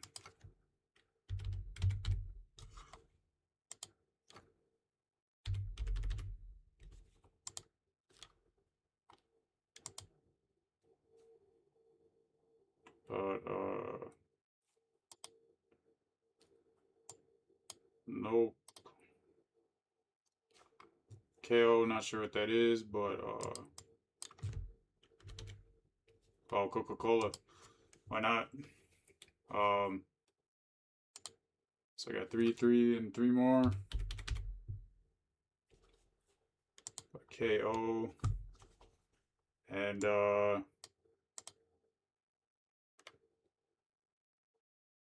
not Nike. CVX again, or CRM. CRM.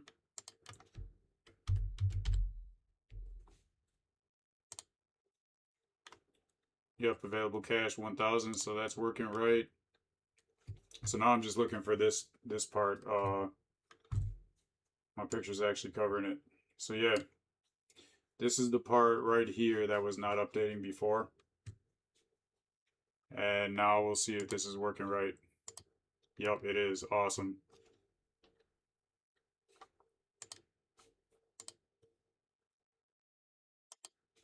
Just gonna run through each month.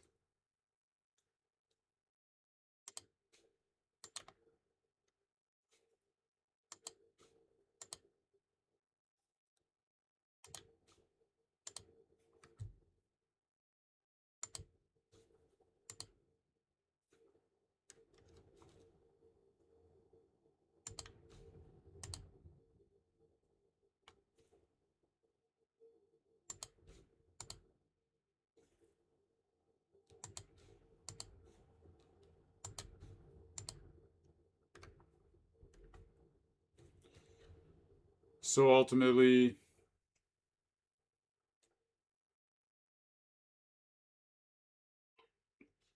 yeah, ended up only being up 300 after the year for this one.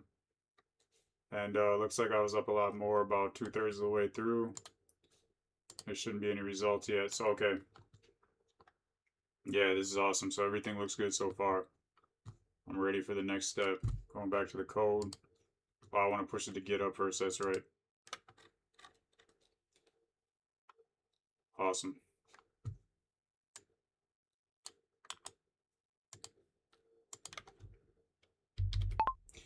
All right, everything looks good. I don't see anything else that I think needs to be changed so far. I think this is a good time to do the first push to GitHub.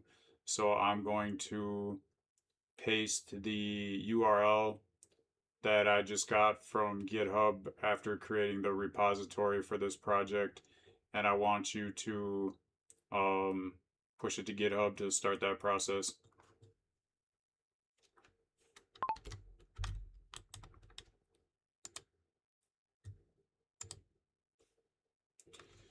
Yeah, moving through it.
Why is my forehead bigger than the...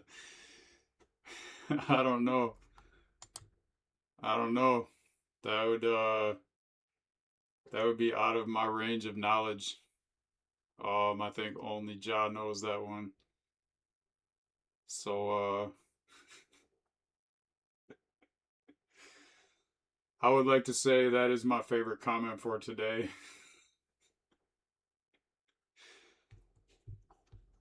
Thanks for the that's a good question though. Um I don't feel like I can answer that one. So yeah, any suggestions like that would help. Um Let's see. Awesome, everything is pushed. I'm gonna check it out. So I just refreshed GitHub and yeah, all the files are there. So that's awesome. Um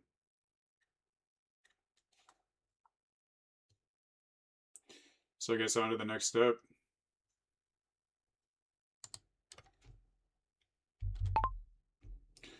All right, it looks like everything went through with that push.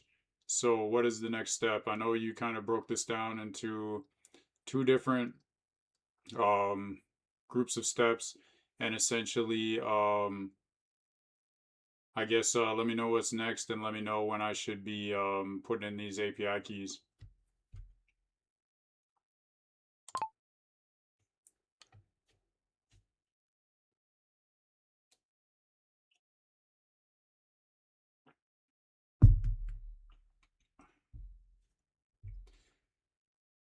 Maybe if I like cover up my forehead a little bit, it would not be as it's so distracting.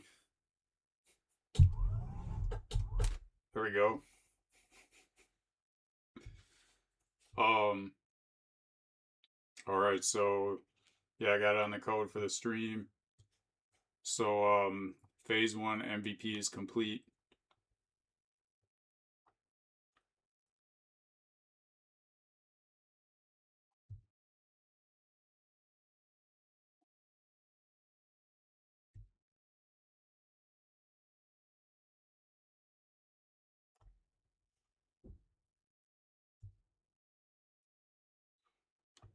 And I think instead of Anthropic, because I have a paid account on Anthropic, I'm going to use Gemini.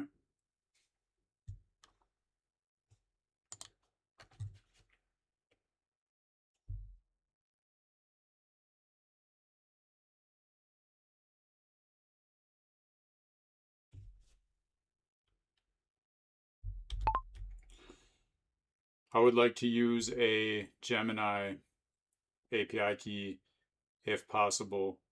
So let me know if you think that the Gemini API would work, and do what you got to do to make the changes in the file. Let me know if it works when it's ready for me to put it in, and I will get that key right now.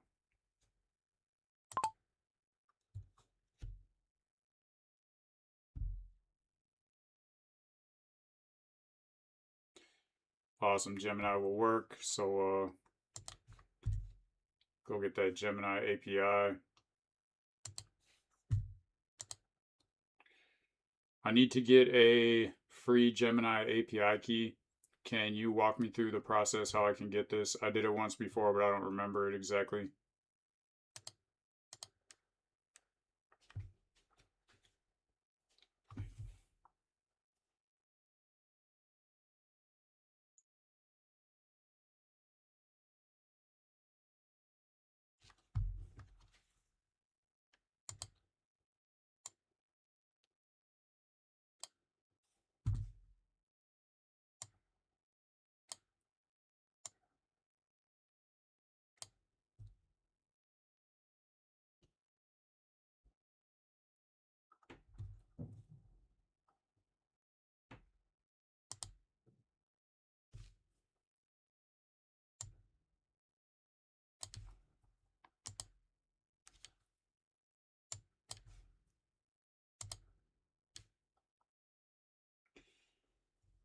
Yeah, so I'll try to make the code window bigger too. And just seems like if I maximize it, then then my forehead would be covering up too much of the code. But no, for real, like yeah, if anybody knows a way to make this screen bigger, I'm not really seeing it, but I don't think it's a big deal right now, it seems to me. I just can't really tell if it's like blurry on the screen or on the stream or something. But yeah, let me know. Okay, clean build. Okay, put the Gemini API key in.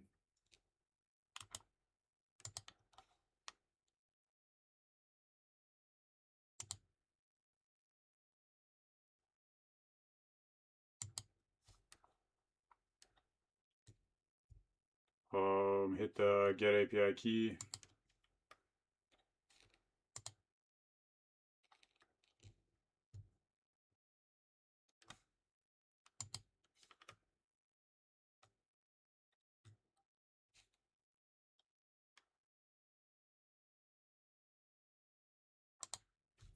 All right, so I already have an API key, one API key that I generated maybe a week ago for a different project, and it's showing that key.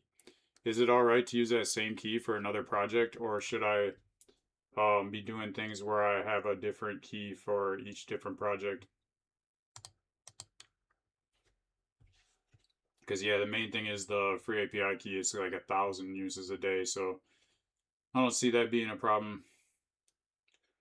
Saying technically you can use the same key for every project. Gemini doesn't care which folder the request comes from, just sees the key and fulfills the request. But for the workflow, here's how I should think about it. For learning and prototyping, if I'm just building this for fun or one stream, one key is fine. Less key management to worry about. And if it's low usage, like this is right now,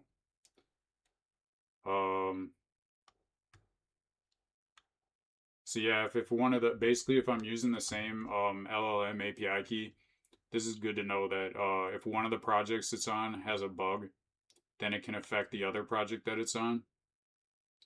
So that's why it's good to have separate keys for each project. And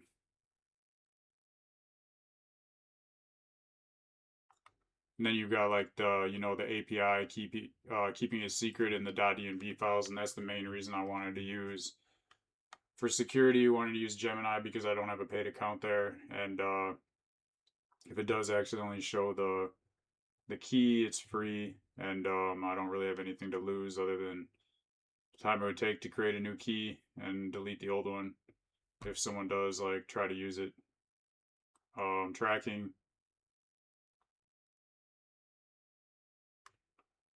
Can't really tell like which one's using up all the tokens, but I will have different tracking on it, so I'm just going to use the same key for now. So I got to go back to the browser and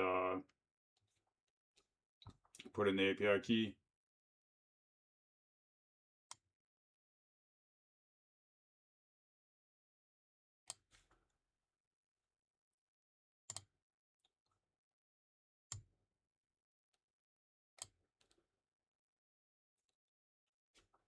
Okay.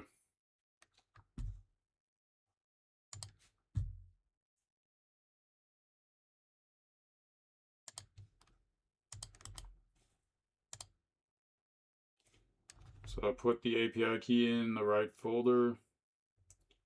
Then I save it with Control S.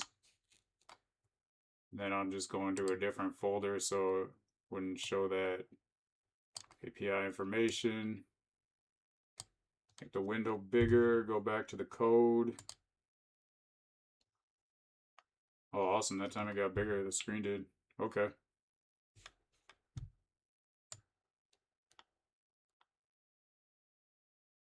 There we go. All right.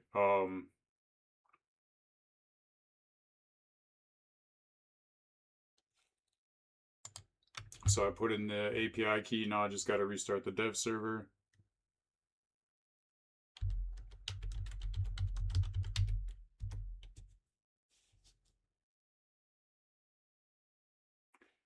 So essentially what this is going to do is it's going to allow the this LLM API is like going to analyze people's trades, and it's going to be like a trading coach, mainly on like trading psychology,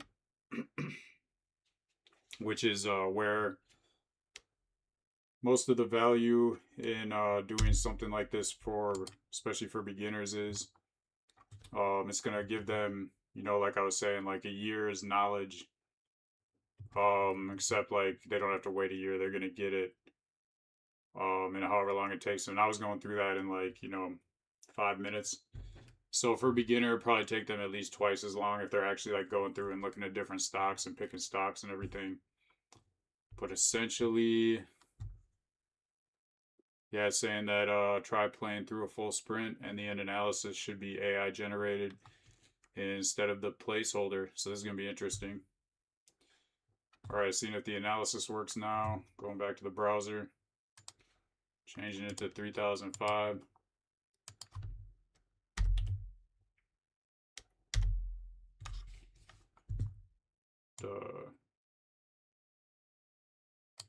Right. Try it again.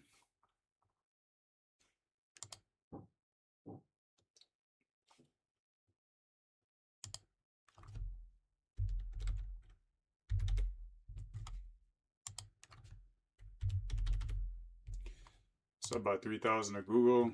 Got 7 left.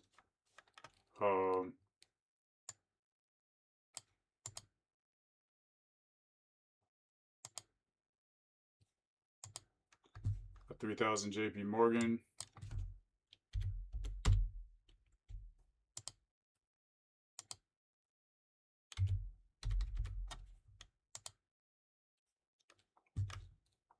And gonna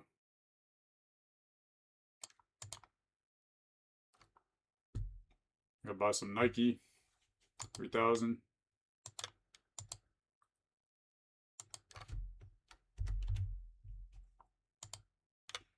And one more. Shopify is down a ton. So is Snapchat and Starbucks. Well, Shopify. But this is the riskier one because it's down more, so I'm going to buy less of it. So I'm only buying 1,000. Only got 1,000 left. Okay. So next month, Nike's down. Everything else is up. Probably keep it the same for this month. Okay.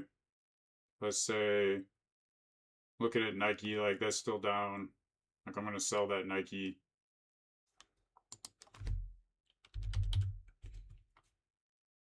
This is what a beginner would probably do. Seeing that that's down, so why not sell it and buy something else? So like, let's see, about PayPal.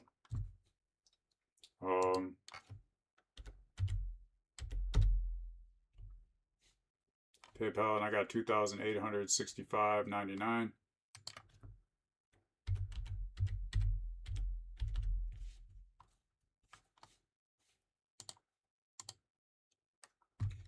Available cash 0, advanced to month 4. Okay, PayPal went down a ton. That was a bad decision. Probably should have never sold that Nike, but let's see, advanced to month 5. Maybe it recovers a little bit, yup. Just to move through this quick, JP Morgan's not really doing anything. Do one more month. PayPal, I don't like how it's going down, so I'm going to get rid of that and buy something else.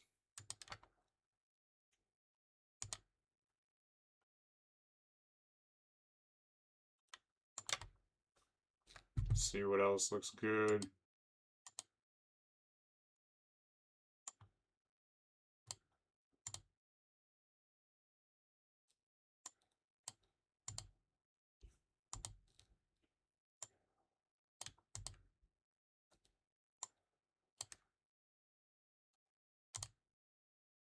About Netflix.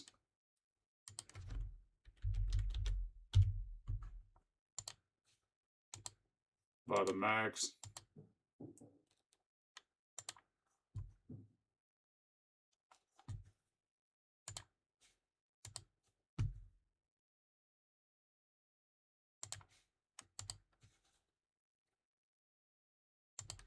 So yeah, I'm just trying to like kind of put myself in beginner mindset.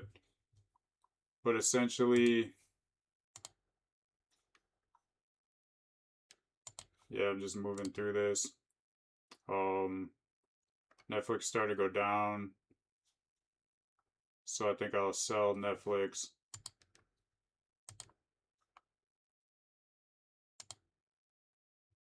And buy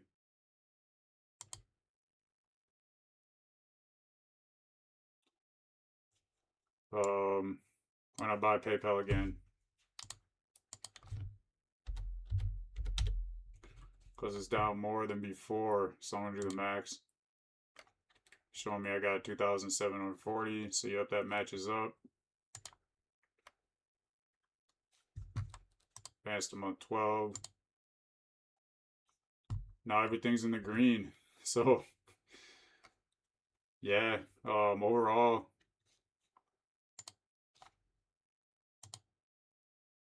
did not show me the analysis though, unless I accidentally clicked through it. So I gotta ask it about that.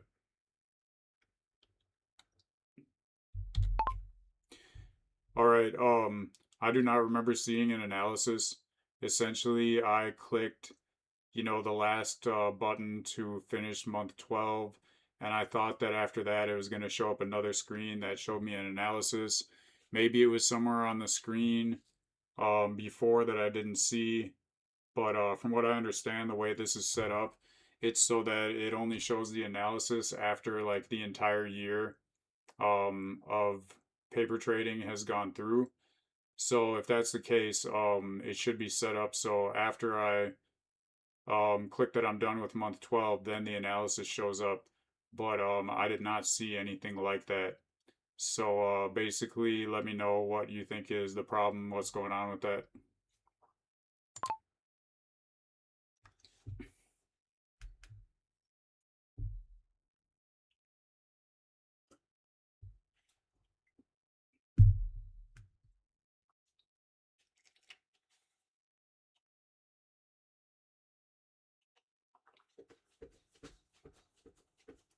Oh, switch it back to code. I found a bug. Show what it's doing.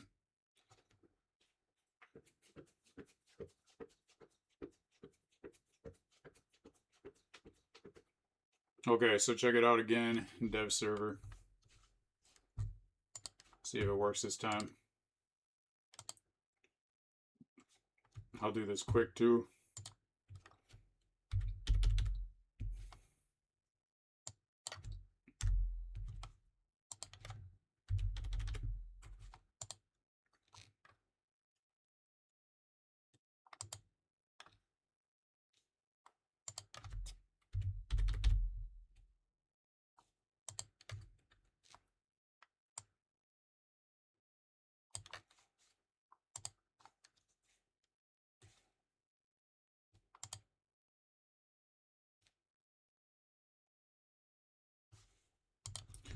Some target.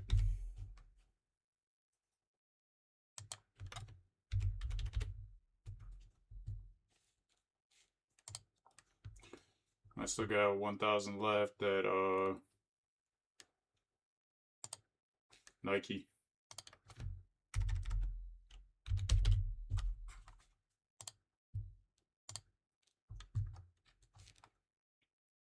Okay, advance to month 2.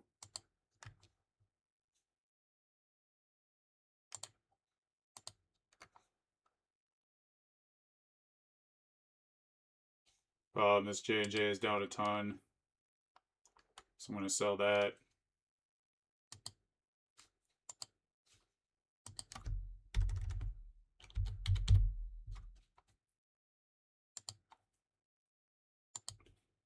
Sell the max.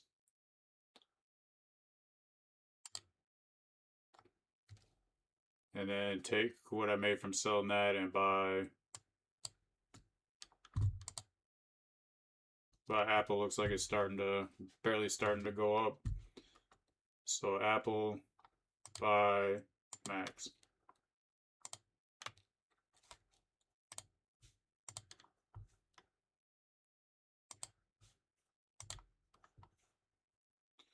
Target's down a ton.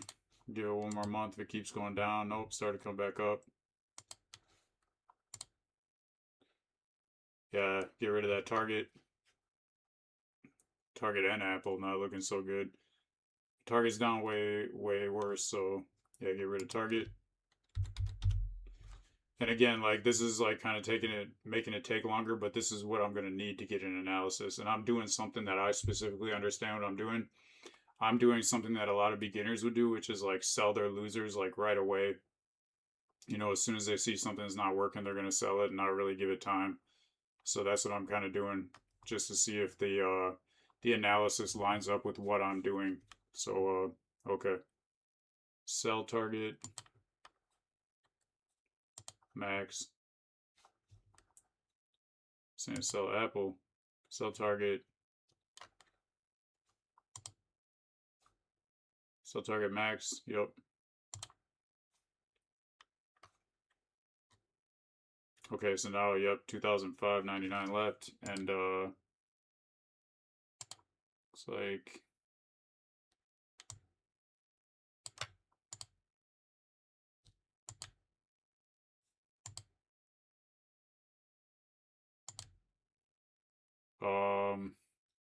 Microsoft.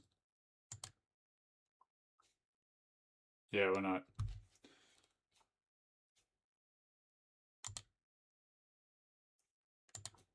Buy the Max, by Microsoft. All right, so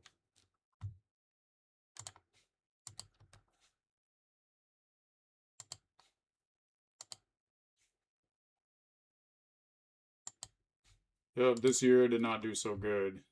So that's good though. Advanced to month 12. And see the results. This is the most interesting part to me. Wow, yeah, okay, that's cool. It's giving me different trading psychology indicators, or like doing it like a bar graph. The learner, yep, that's definitely what I tried to put my mindset to. But it says like analysis unavailable.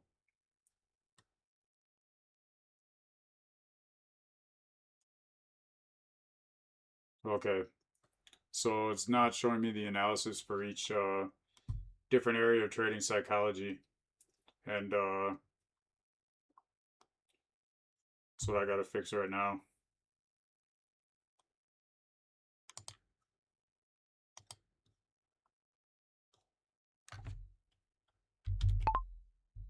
All right, so now after I finish the 12 months of trading, it is showing me a trading and analysis, and it's showing different areas of trading psychology that it ranks from 1 to 10. But underneath each area, it says analysis is not available. So essentially, that is what I want to fix right now. I want to see an analysis for each one of those areas. And also, it looks like the overall analysis is pretty simple, but that would make sense if it's not showing, you know, breaking down each area. So let me know what you think.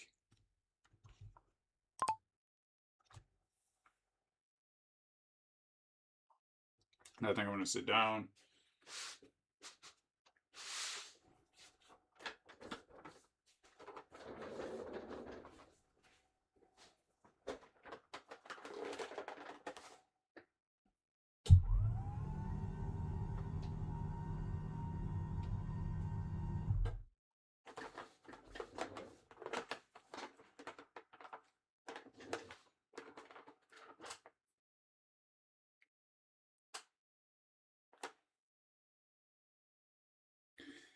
So there's something to do with the Gemini API not working, and just trying to figure out exactly what the issue is.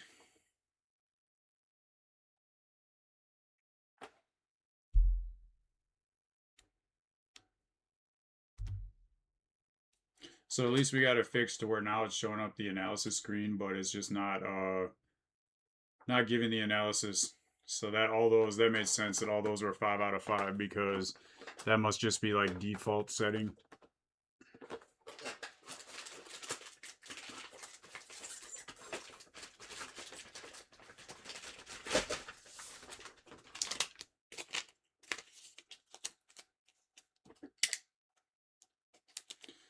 I'll switch it to the code.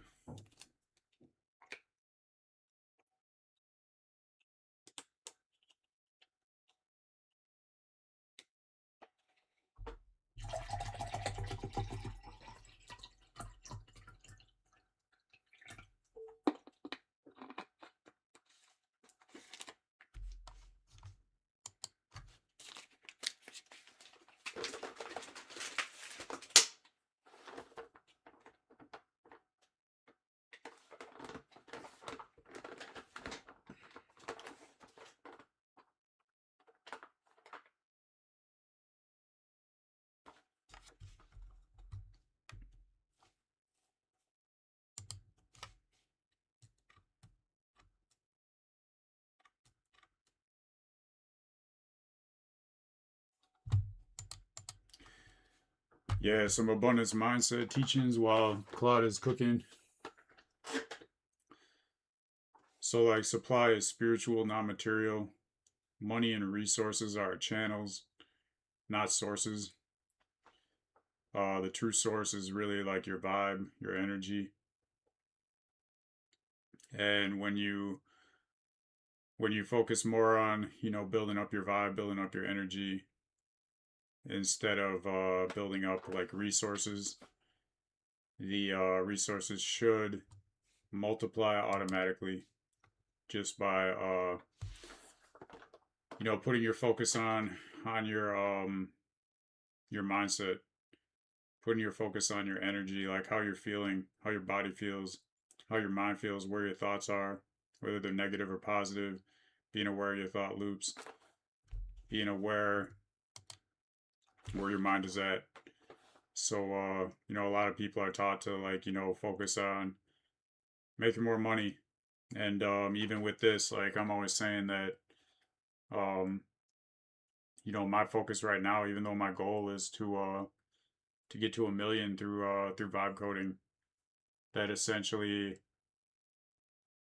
I'm not really focused on how am I gonna make,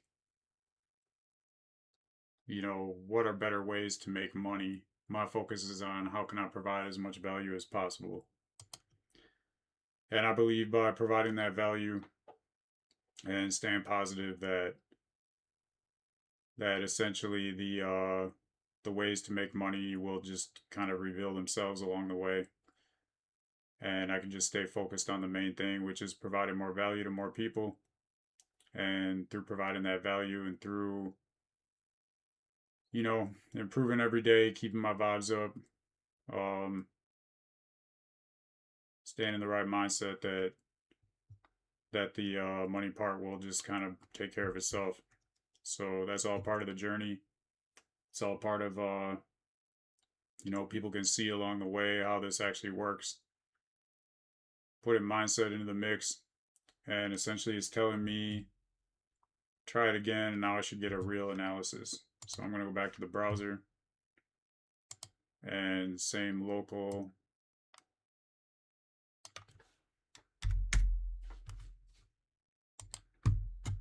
So yeah, I like how too it like picks a different year every time I do this. Some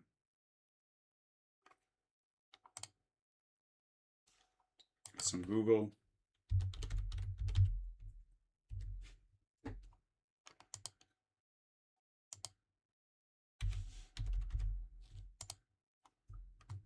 Some Google, maybe Starbucks, yep.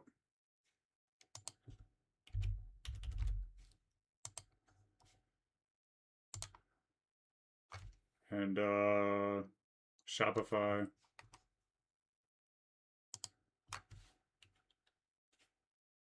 So 3,000 there. I got 1,000 left for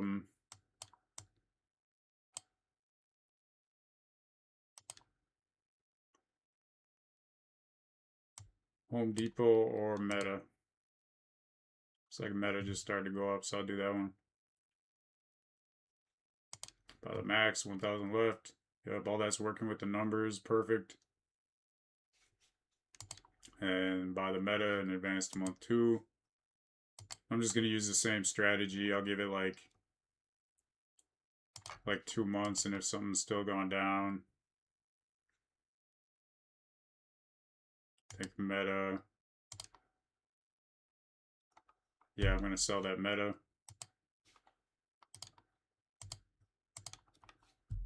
And buy something else.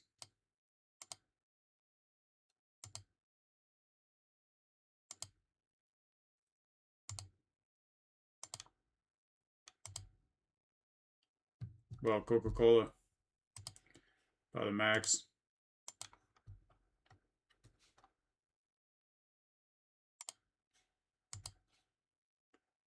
Yeah, now I'm on the green. See, if I hadn't sold Meta, it would have came back up. But everything's green. I'm up a ton on Starbucks, so I think I'm gonna sell that Starbucks.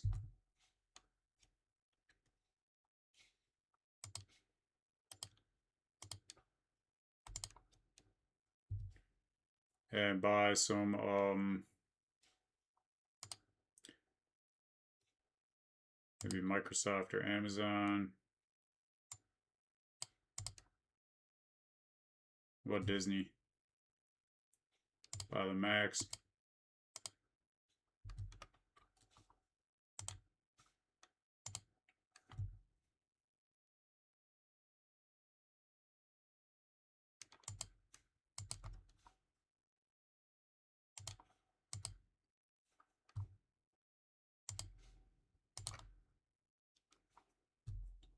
Starbucks not doing anything, so I'm gonna, oh, that was it. That makes sense.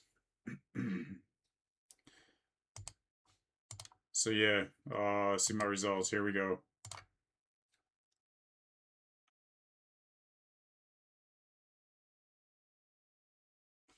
I like these, the tips it's showing while it is,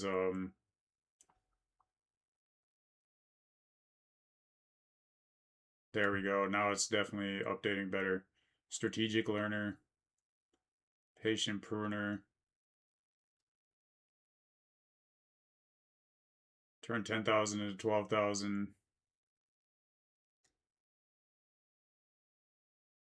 So maybe basically that's saying I'm best at like emotional control.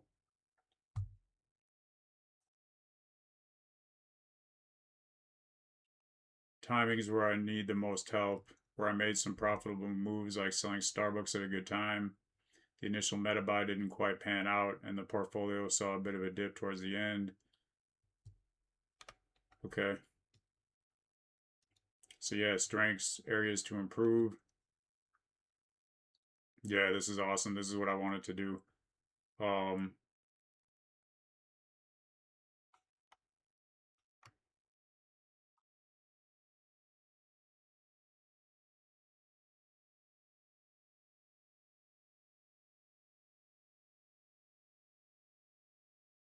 that's awesome.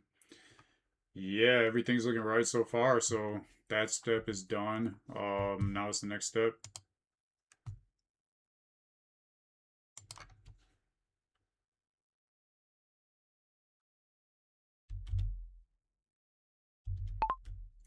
All right, everything looks good so far on what is there. Essentially, where is it typing? Yeah, it was just not typing in the right box. So, but I gotta change it to code anyway. So, all right, back to the code. All right, so everything so far looks good. I like everything that I see. Essentially, I did like a minimal amount of trading when I just did a walkthrough of that. So it pretty much lined up, the information lined up with what I did. I'll try it again later where I do like more detailed trades and stuff like that. But I really like what it's done so far and what this is for potentially providing value, especially for beginner traders. So I guess let me know what is the next step.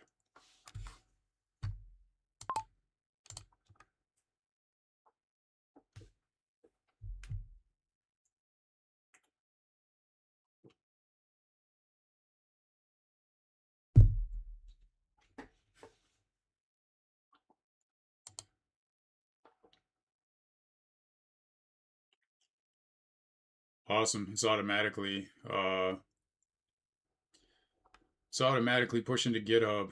I did not notice it doing that before. So, and definitely when I was doing it in the terminal, step by step, I had to manually do that each time. So that's cool. That's a new thing I didn't know. It could tell like when it's like optimal time to push to GitHub and then automatically do it.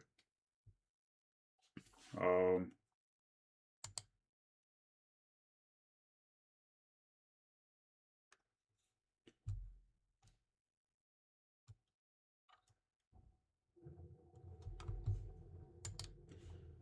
and to talk about the subconscious mind being the seat of all power, because like brain power is the main power.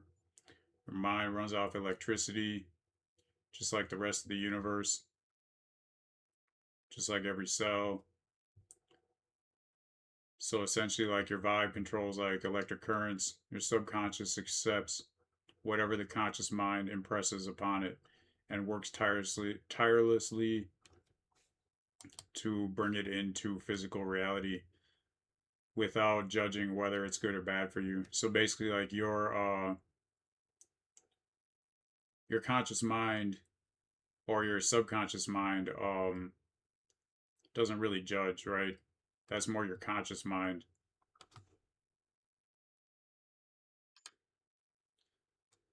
So that's why like people who meditate a lot, um they they essentially are like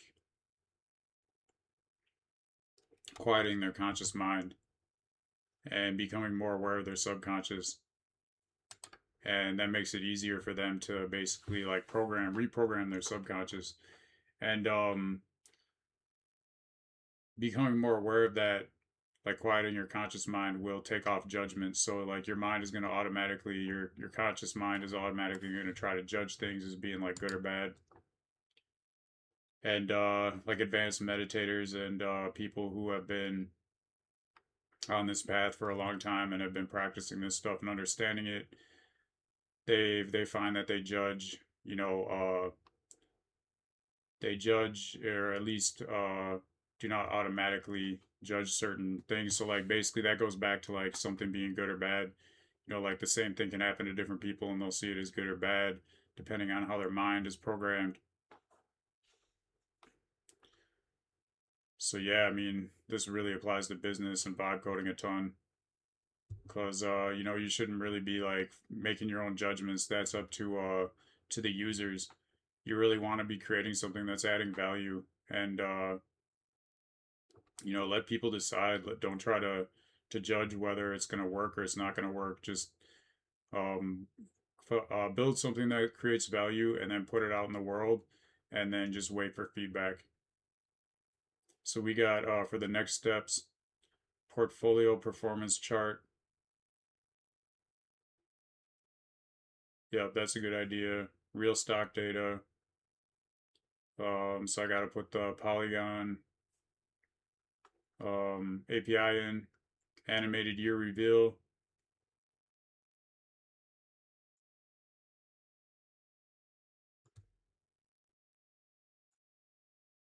Trade history log. That's cool. Yeah, I agree with all those things. Um, just need to know when it needs the API.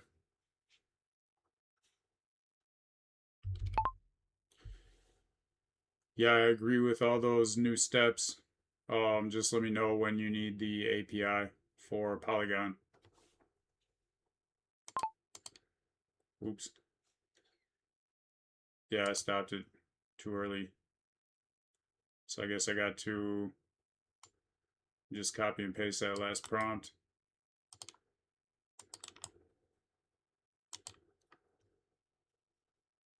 Give it to it again.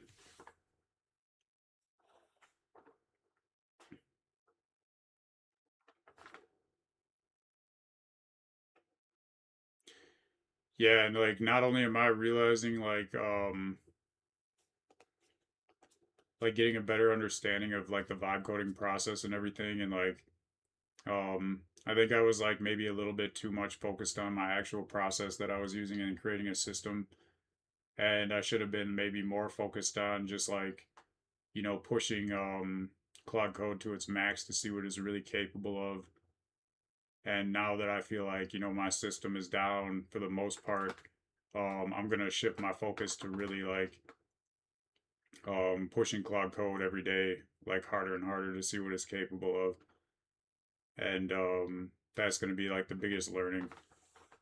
And you know, before I was like kind of worried that like, you know, I would do something that was too advanced or complex that I wouldn't be able to, you know, finish it in time like during the whole stream. But now I got this process down so good, and I'm really understanding that Claude Code can do way more than I imagined, but I just didn't know it until I did what I did before. And you know, everybody's maybe got a different process of like figuring this out and going through it. But mine has been like, you know, going slow from the beginning and trying to like learn every single step. And I probably could have like, looking back in hindsight, I probably could have spent less time focusing on creating the system and like being picky about like, you know, is the system correct, and spent more time with just pushing Claude Code to see really what it's capable of. Because you know, I could always like, you know, if I hit something that I didn't understand, I could have just gone backwards and taken certain features out, stuff like that.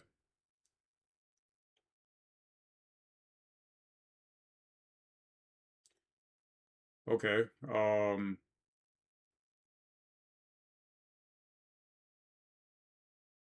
Yeah, I guess it didn't ask me to put in my API yet, so it's not needed yet. Or maybe it's because I accidentally, like when I put in that last prompt, I double clicked, so it like started it and then I stopped it like right when it started talking. So that's why I'm saying this session is being continued from a previous conversation that ran out of context.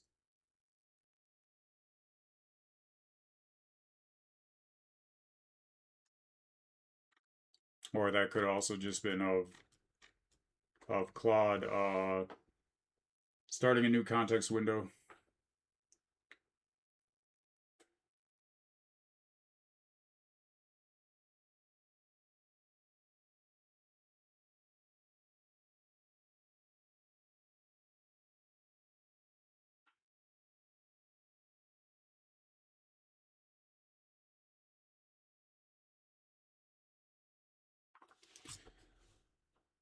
Yeah.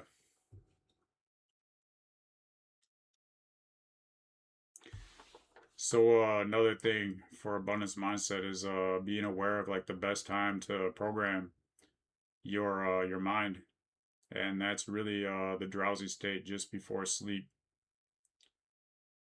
Hypnagogic state is what some people call it. This is when your subconscious mind is most receptive, and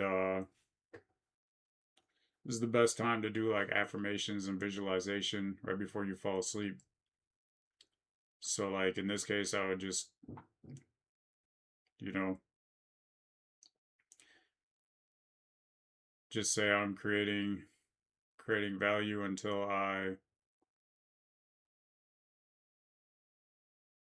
I'm creating massive value vibe coding, and I will make $1 million, and just visualize it.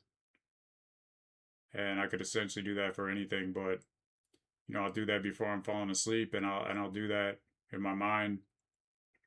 And essentially what happens is like either right afterwards, usually what happens, or like I'll wake up the next morning and I'll dream about that, and I will, like, answers will just kind of pop in my head for like what to do for the next step. So you know, I'm using my conscious mind to reprogram my subconscious mind, and then it's usually my subconscious mind is gonna give me answers.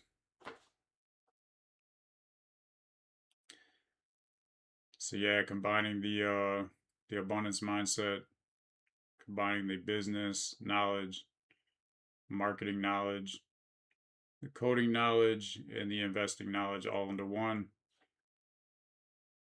so that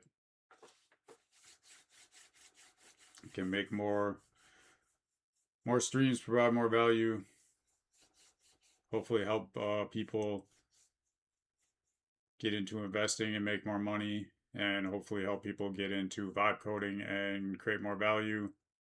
And at the end of the day, all of it comes down to more abundance. So these phase 2 features are now complete. Portfolio performance chart. It's going to analyze the portfolio value month over month. An animated year reveal. The analysis page now has staggered animations. That's going to be interesting. See what kind of animations it automatically put in. Trade history log, a new scrollable card on the dashboard's left column. Showing all trades in reverse chronological order. So now it's saying put in the API key for Polygon.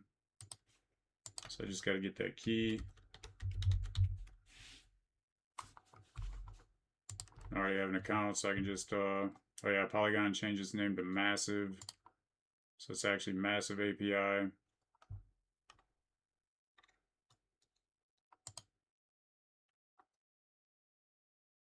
And I just copy and paste my key to the right folder.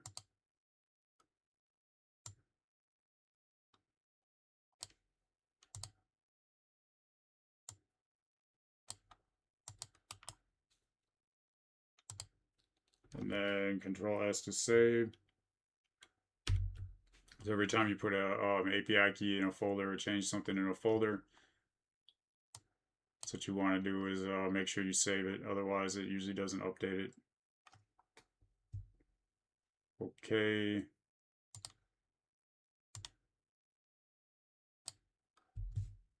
Going back to code.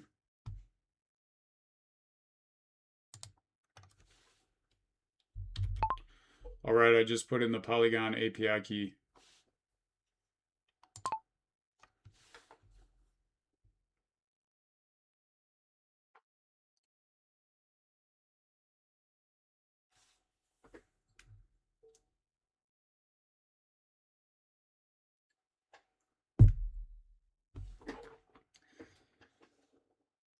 I think I got a room I could do squats.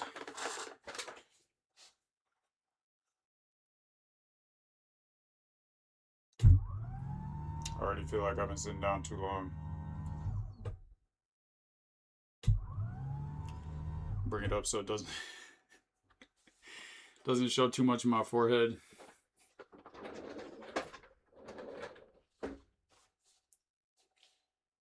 All right.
Okay.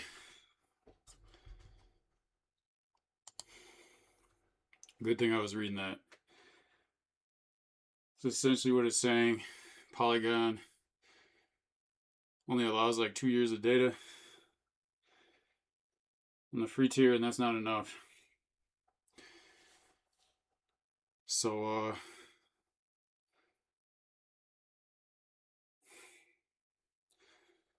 we'll see what it tells me.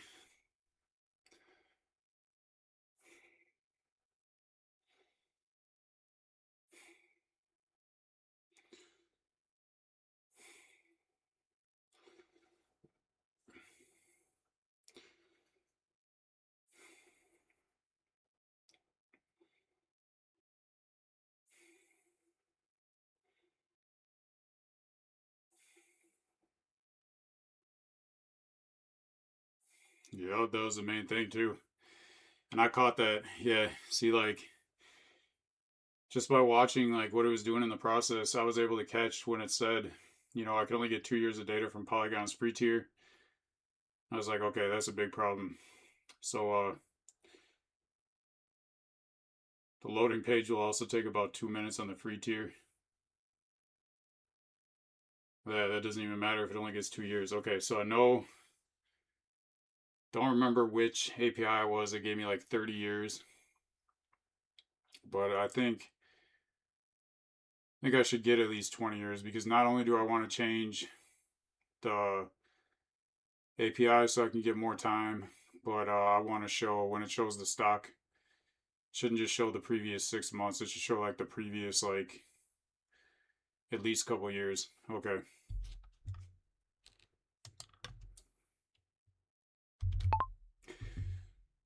All right, so that Polygon API 2 year limit is a major problem. I have tried a bunch of different financial APIs.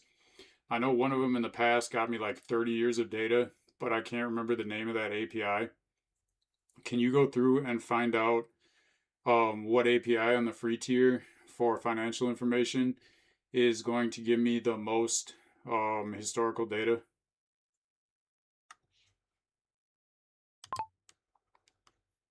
Yeah, so I would have definitely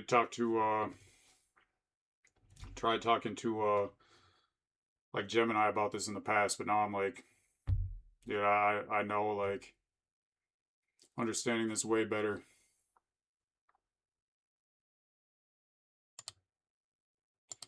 So yeah, it's asking me to search the few different API keys, including Yahoo Finance, but I do not. Hopefully, it doesn't come back and say Yahoo Finance is the best, because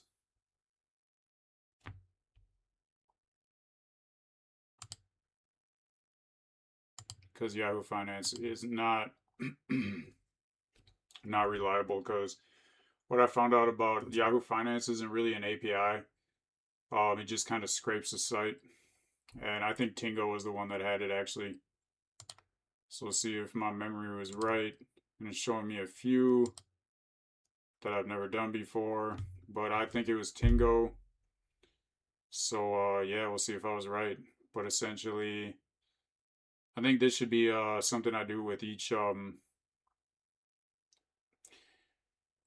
because now I know what it's going to do, and it's going to like recommend one, but it didn't go through, and it could have like checked this out before it did the build, um but it didn't do that. So now I know from the start it's better if I'm doing a new project, and there's definitely like multiple APIs that are possible to use. I think from now on I'm gonna stop it and make sure that it does this API search for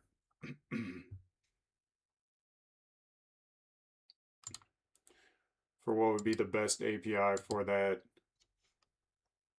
search, because otherwise it's just gonna recommend like a random one, and then I won't know until it actually tries it, if that works. And then this is gonna be like, all this is extra that I think could have been done at the beginning.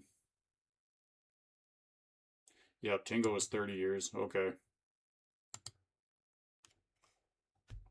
So yeah, if it comes back and says like use Yahoo Finance or Y Finance, I'm gonna say no. I want to go with Tingo if it will work.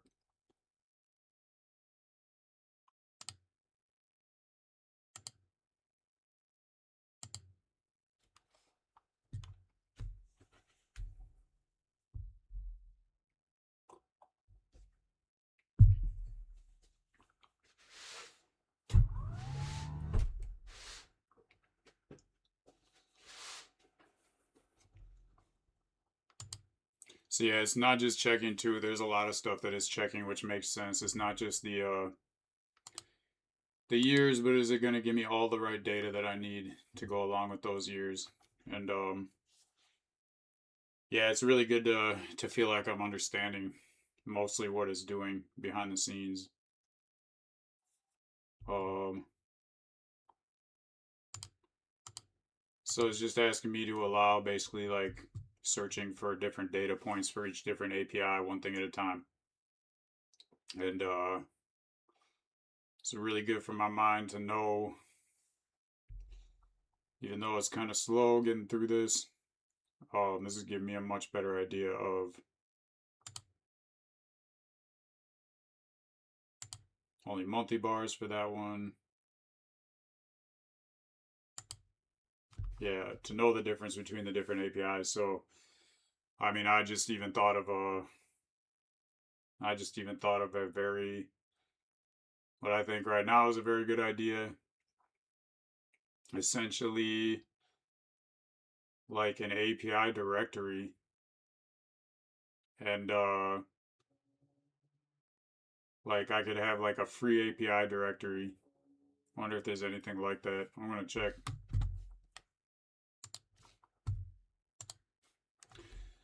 So after going through like all these different APIs on the free tier and realizing that different financial APIs have very different available information in regards to their free tier, had the idea to make essentially like an app or a website that lists all the different free APIs, and maybe not just for finance, but just for like everything, and have it organized by different sectors, and essentially list like what's available on those free tiers. So the first thing I'm wondering is, does something like this already exist?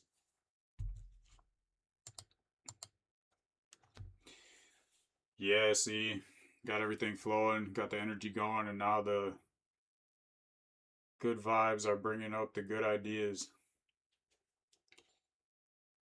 Okay, yeah, Tingo recommended. All right. So, looks like I'm gonna use Tingo.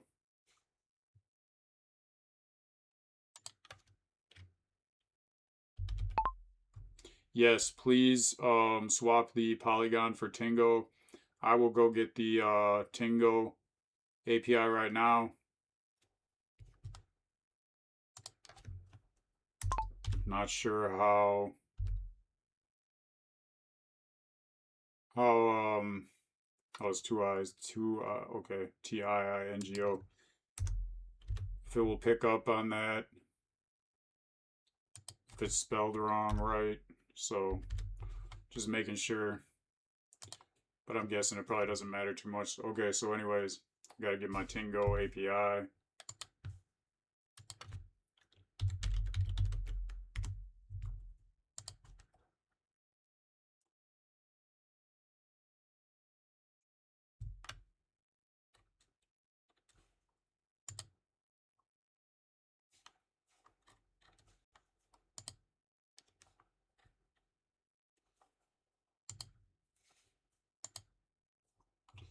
There we go, already got it. I beat it to it this time.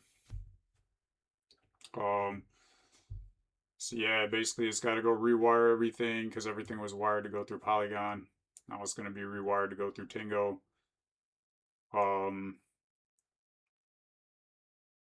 then it's got to make the changes in the env local file, which is like the secret file for the API keys, to take out Polygon and put in Tingo. And then it can change the essentially, once it has that API key, it can, or even before that, yeah. So what it's going to do is it's going to change it so now that it's updating for 30 years of info. Because I did notice, like, based on the stocks they were showing me and based on the prices, I must have ran through that process like 5 different times, and they all seem to be within like the same, like, I don't know, 3 year time frame. So I'm like, okay, that's, you know, I need more time than that. I need people to be, especially the more recent time, then people are more aware of like what stocks did well. But if you go farther back and you're just strictly looking at the charts and you're getting like the recommendations, like it would usually show on the brokerages of like the recent, like, you know, biggest movers that, you know, usually it has beginners like making moves based on that. Like they saw something went up a ton or down a ton, then they think like that's a good time to buy or sell. But anyways, yeah, I'm making what I think is a really good app here. And where I just got to put in, go back to the browser while I put in that data.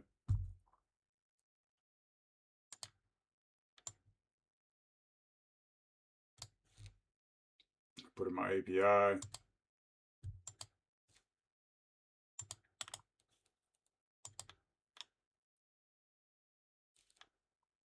And save.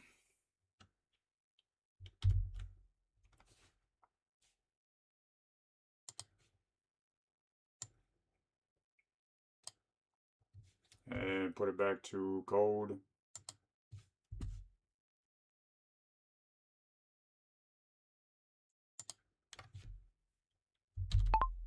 Alright, I just put in the Tingo API key.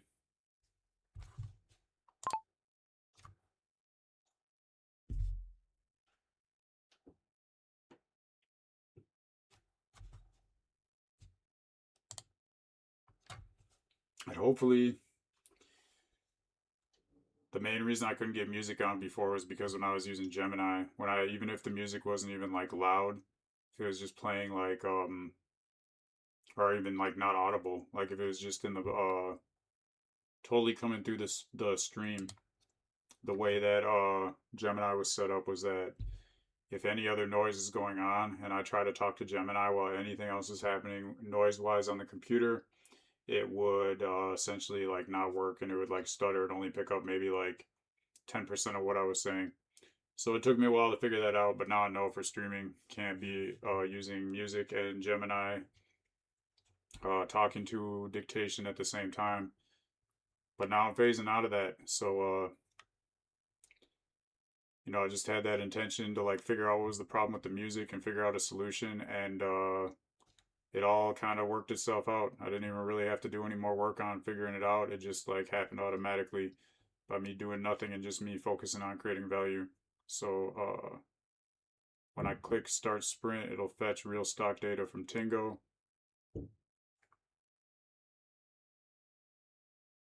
Okay, so I'm guessing it's saying it's good. So I'm going to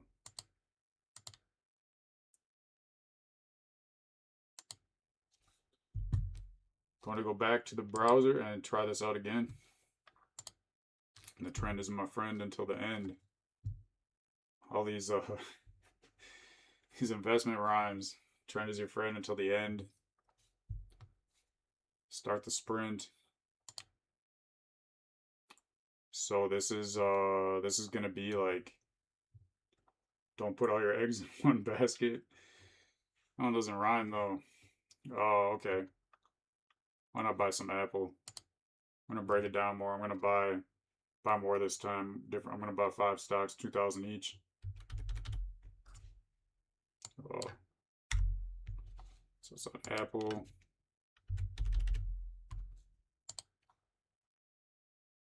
Okay, I got that apple.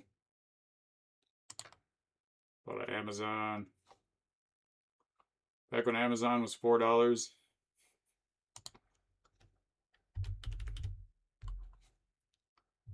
Think is this got to be at least like 10 years ago.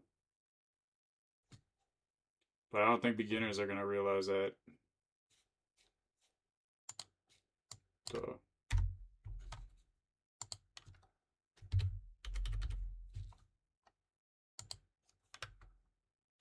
what else should I buy? Some Google.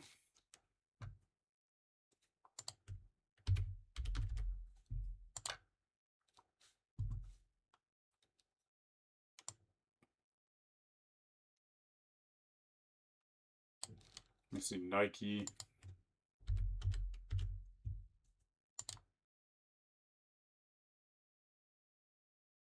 Why not? Yeah, this is going way back. If a beginner knows this, then that would not make any sense to me. Like, kind of like an idea of like how long ago things were actually this price. But the main thing I want them to be looking at is the chart.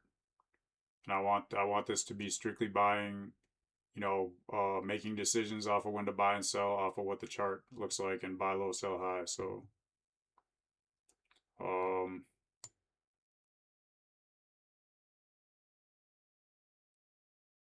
got Adobe. Why not? That's the last one. Yep, 0 available cash. Advance to month 2. Next month they're all down. So I'm going to sell Google. That went down the worst. Or no, that would be Amazon. So Amazon went down the most. I'm going to sell that one.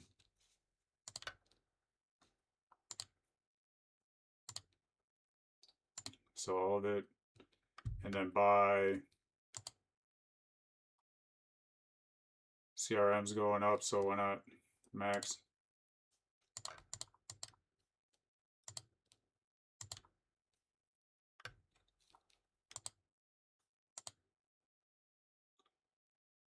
Okay, looks like Google's a big loser now, so I'm gonna sell Google and buy something else.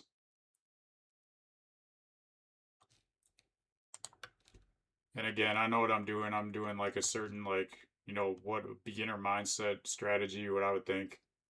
They'd see the red and they'd want to sell that, and then they see things in the green and want to buy it or leave it. So selling the Google max and buying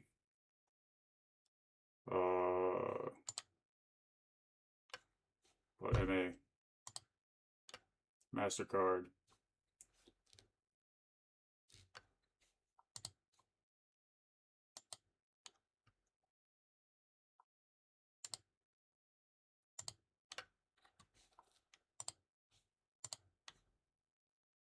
Now everything's in the green.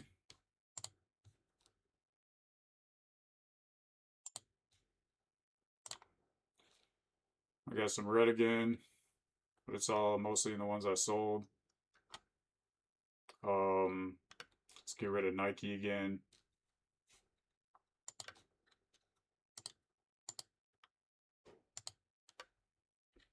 Try to buy something that's moving up. Looks like at this point in time, the whole market's down.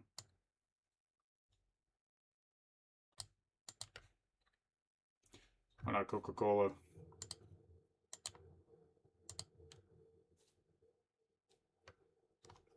Yep, 0 available cash.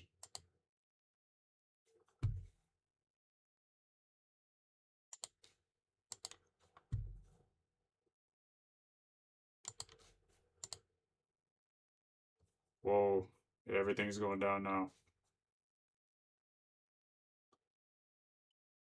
But yeah, I'm just gonna move through it quicker since more this is about getting the analysis.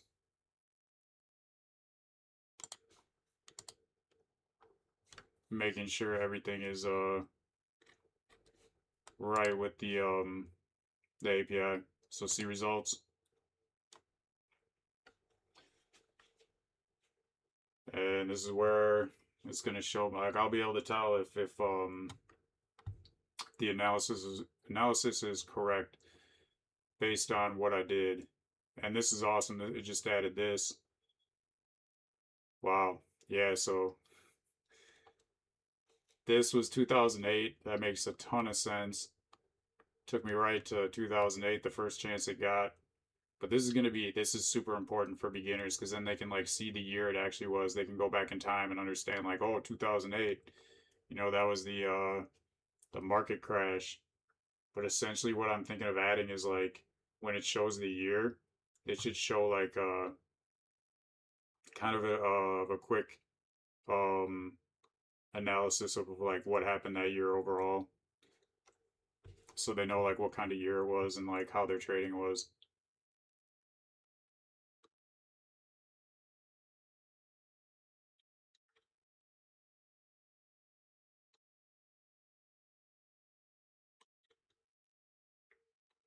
Yeah, I would say that's on point. Timing is the worst. Yep.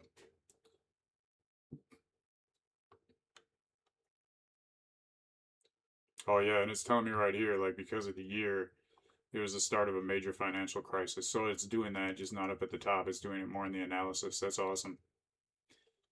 That is awesome. Um, okay, so what I want to do, the main change is I want to show it, have it so the chart is showing not just the past. What is it on right now? I think 6 months, but I want it to show at least like the past 5 years, maybe. Or that might be too much. I would say three. So I'm going to tell it to show the past 3 years.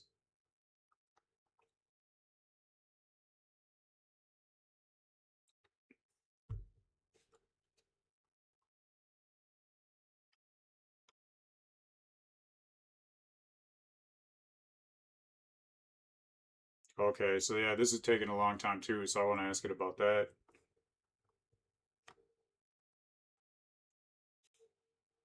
All right, two things to bring up. Awesome. Keep it moving. All right, so two things I noticed. The charts when it shows each stock, it only shows maybe like the previous like 6 months of price history, and I think that's not enough. So I want to show at least start with 3 years of previous price history each time you look up a stock, because basically the decisions on when to buy and sell are going to be made off of the price history. So I want more data for that.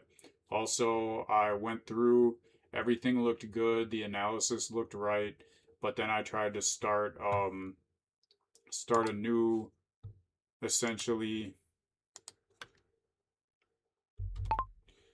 a new basically sprint, and it's just like stuck loading, and it hasn't started.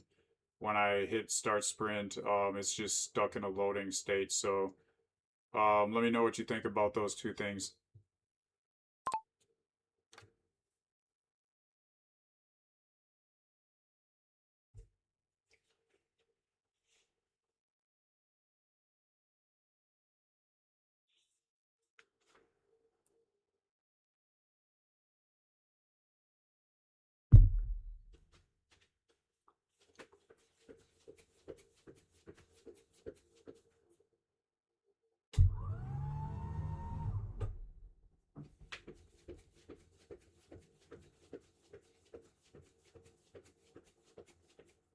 Oh yeah, I gotta switch it back to code,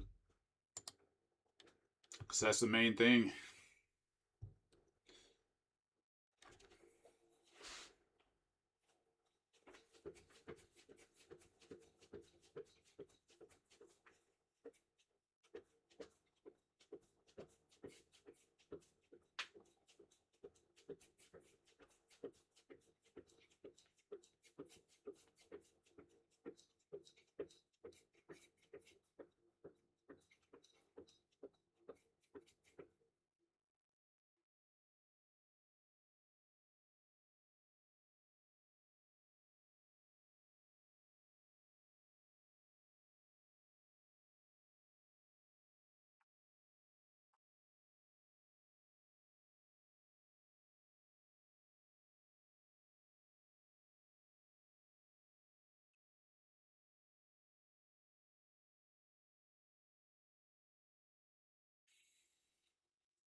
Oh yeah.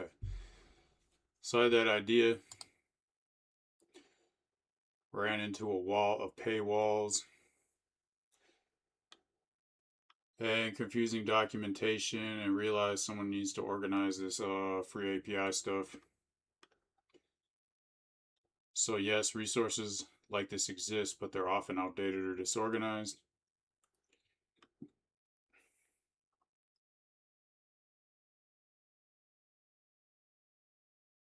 So GitHub has a like a public API section, And that's pretty much like the gold standard, what most people use, but it has a major flaw.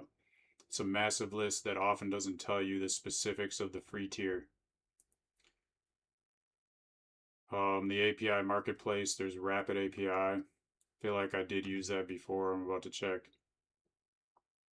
Um,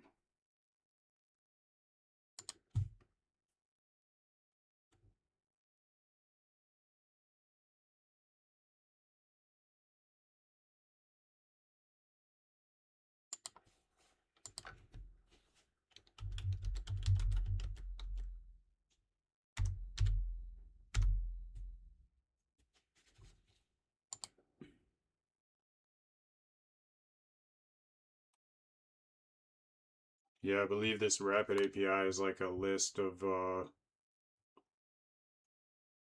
yep, I did go, okay. Rapid API is really cool because it's like a list. It looks like anybody can pretty much like set up an API hub on here and then like sell it through Rapid API. It's almost like a marketplace for APIs. Okay, back to the build. Both fixes are in. Okay, npm run dev.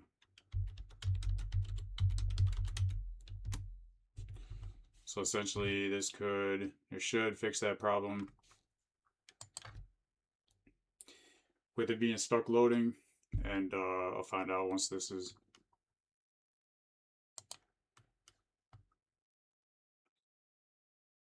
done running. But yeah, that Rapid API lists thousands of APIs, but they don't want you to stay on, oh, but they want you to stay on their platform, so the comparison aspect isn't always neutral. And then there's Free for Dev, a great site for developer tools, but it covers everything from hosting to email, not just data APIs. Okay, they got a new local URL to go and test this out. Oh.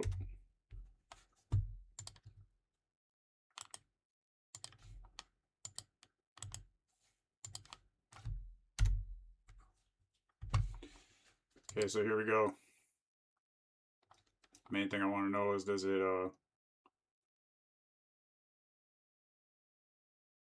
yeah, I think there must be some kind of bug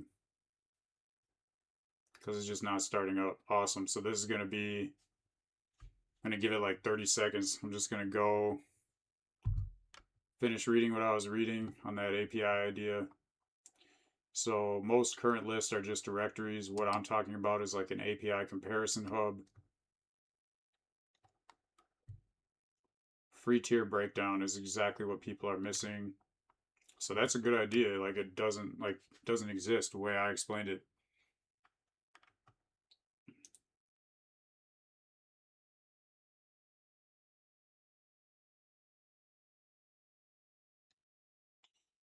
Okay, yeah, so something's definitely wrong why this is not loading. So there's definitely, well, not definitely, I don't know, but I think there's going to be some kind of bug. So I'm going back.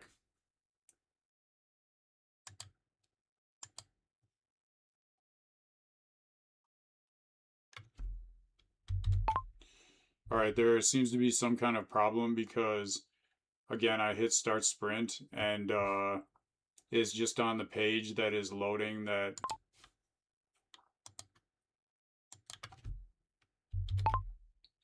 It's stuck on the page that is loading that says preparing your market. And then there's like just like a circle thing that's spinning, and it's been doing that for about 2 minutes now. So I guess can you figure out what the problem is and let me know what went wrong and fix it?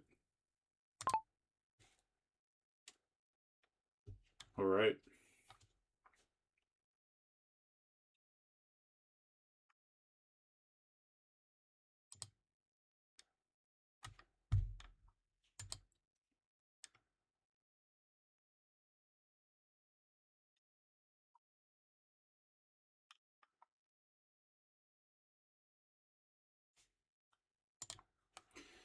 How come when I ask you about the API free tiers and other LLMs, you get it wrong a lot and it turns out to not be what you thought, but it seems like Claude Code is able to go and like do its own search, and then it gets way more accurate data in regards to API free tiers. So Tingo's rate limiting is much stricter than the 50 symbols an hour suggests. Sending 10 parallel requests per batch overwhelms it, causing an infinite retry loop for every request. Okay. So even here, it's like it was kind of didn't really understand what was included with the rate limit. It gave me more time, but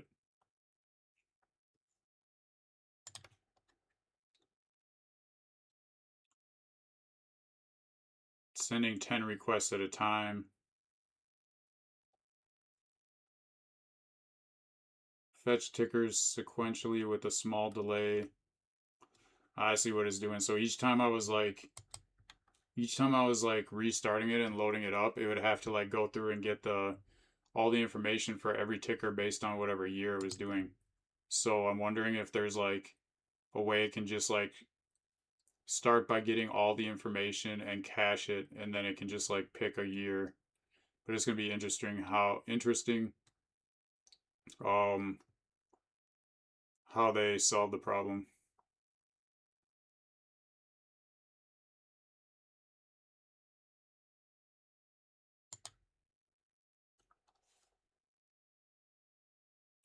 So essentially it's doing a sequential approach. So I think what it's doing is instead of like trying to pull every single ticker at the same time, it's going to like pull one ticker, wait 2 seconds, pull another ticker. But how many was it again that it's pulling is like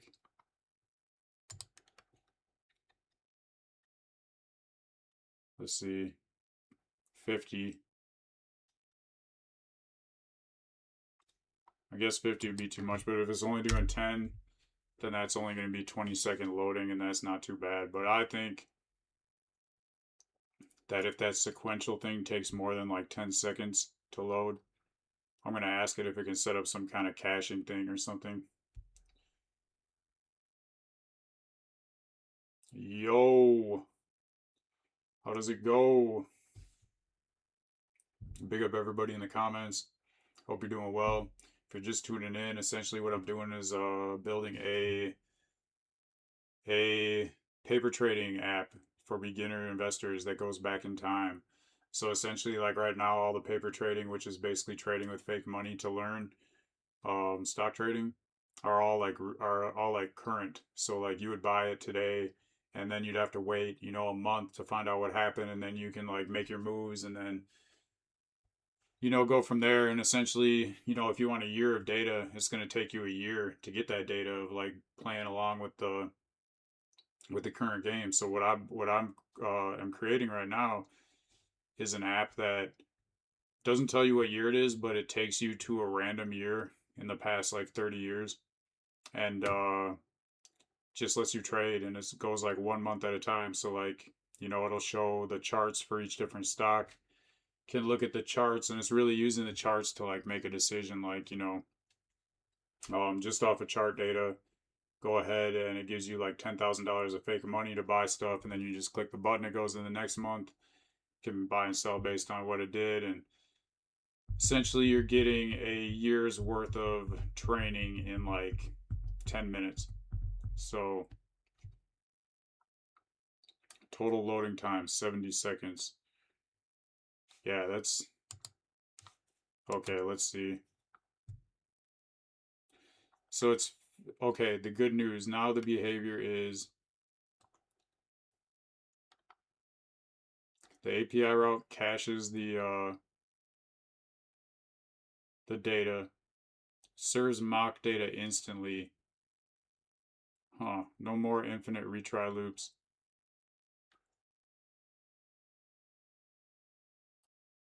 It's going to be interesting. Because what caused that problem was sending 10 parallel requests per batch overload the free limit.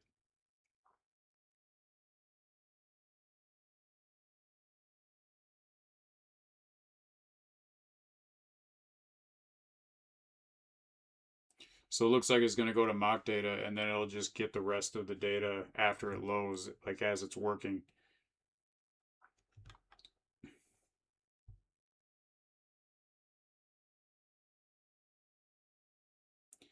I'm wondering if there's a way, like I get it, like that's probably a good idea. So I'm gonna check the browser again. Wow, yeah, that was instant. That's how it should be. But now it should be like showing less stocks.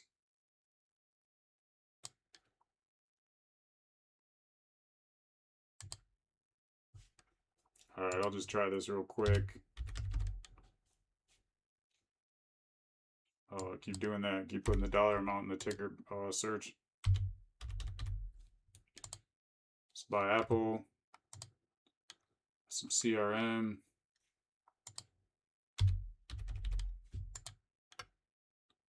And these are all coming up quick. Some GS. Goldman Sachs. For 3,000.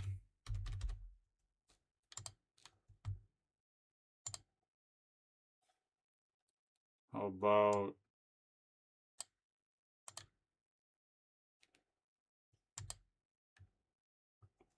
that V looks pretty good. I think that's Visa, yep. For 1,000. And I think just like, the first time a beginner tries this, they're not going to get it much. But after, they try this like 10 different times, getting like 10 years of paper trading knowledge in like, maybe an hour or something like that, that's going to be really like put them way ahead of like most beginners, what was capable before this app. Okay, so click buy and then advance to month 2. Yep, it's instant. Awesome. So I'm going to do it month 3. Just going to go through it this time and see what it does.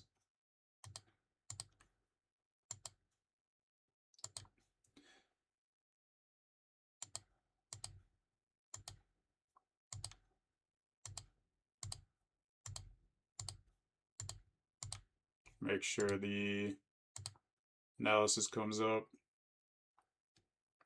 Doesn't get stuck here now.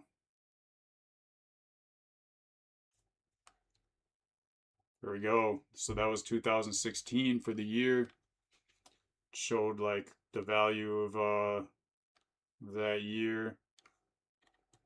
No, I didn't even make any buys or sells, so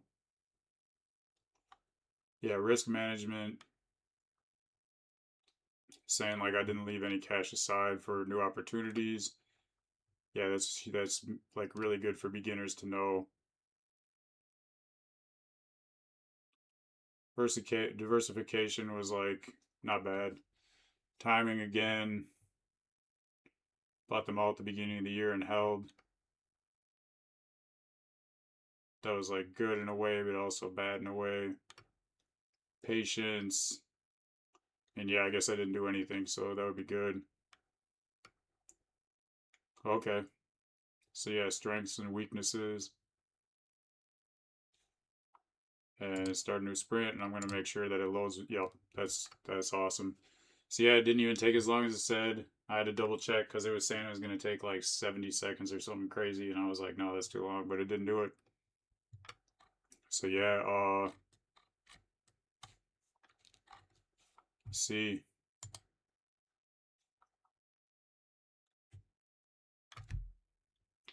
Go back to the code.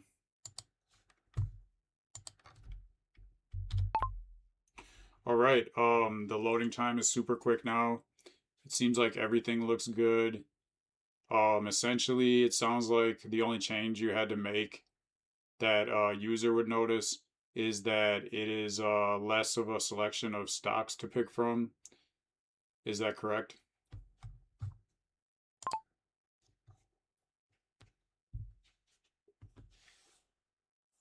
I'm just making sure I understand this right. Yeah, that's correct. I was right. The only user-facing change is the stock selection went from 50 tickers down to 35. Still have all 15 popular stocks, plus 20 extras across every sector. And that's cool because for right now, this is really just an MVP. This is just to see if people find value, if people are actually using it, and then if people are using it, then like I could you know, go and see what I would need to do to get more stocks to be available. So essentially, the reason they had to do this, Tingo API's free tier limits to 50 requests per hour with 35 tickers fetched sequentially, because it's going and doing like 35 different calls for each stock, and leaves, so this leaves room so I don't get rate limited on the next sprint. And if the hourly quota ever gets exhausted, it can instantly fall back to mock data instead of just getting stuck again. Awesome. Okay.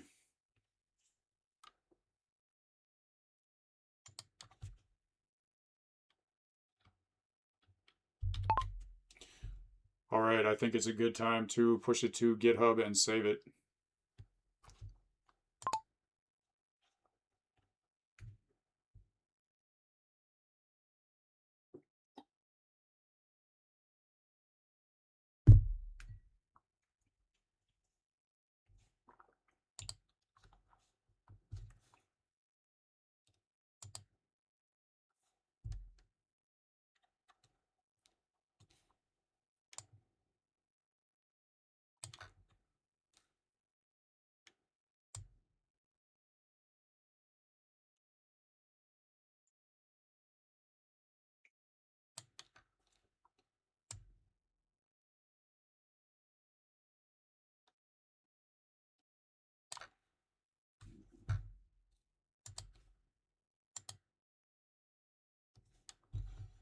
Yeah, definitely. This is like way more complex than any app I've ever built on a bunch of different levels. And essentially, like the other apps, the indicator apps and stuff that I built, those were a lot of good learning to get to me this point. I don't think I would have been able to start at this point just because I would not have been able to understand what this is all capable of and like the process. But you could use the indicator apps with this tool. So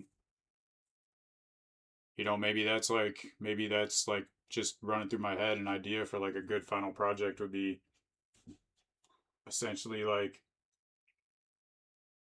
once the 30 apps phase is done, could like upgrade this paper trader to be better, and then apply all those different indicators on top of it, so that a beginner could like essentially use all the indicators, and this should speed up their learning process like 100x at least. Push to GitHub. Right. So I'm gonna read the original vision, the original plan, and see if there's anything that I left out from that. And if not, I'm going to ask it what it thinks it should be next. Anything I could add, any suggestions.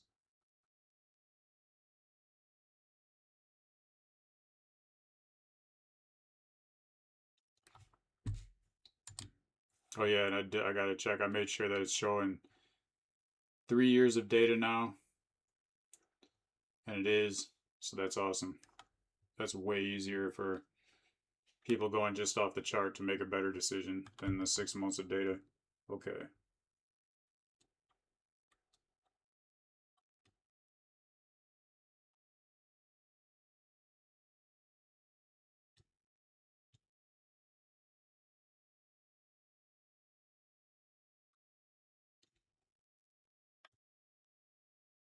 Okay. Yeah. Uh,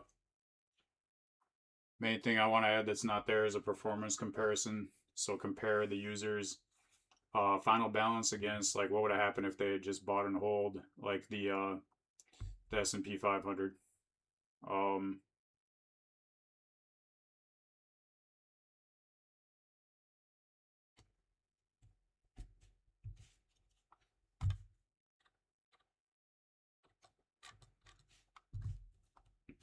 All right.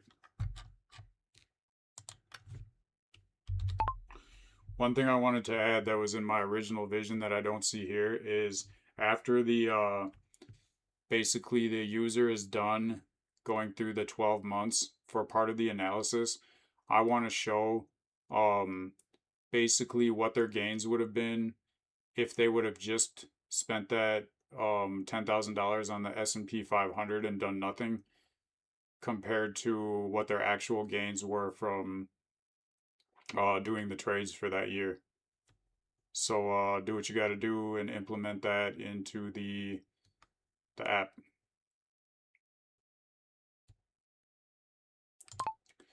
The app. Right.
Yeah. I remember too, like when I first started, man, those first like 2 or 3 days, I was getting really frustrated a lot, running into problems, having no idea what's going on. Now it's like I rarely find myself getting to a point where I'm like really at a loss for like what to do next.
Everything is set, copper set.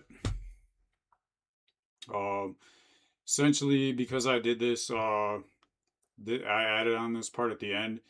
Had to go through a bunch of different folders and like make a bunch of different changes. Where I think if I would have if I would have caught this from the beginning and been like, hey, you forgot to add the S&P 500 benchmark comparison feature, it would have wired everything so that was included. But because I added at the end, it like probably took a little bit longer, but that's no big deal. So anyway, npm run dev.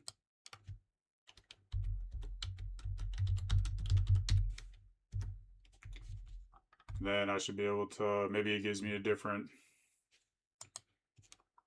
just gotta see what local URL I should be using.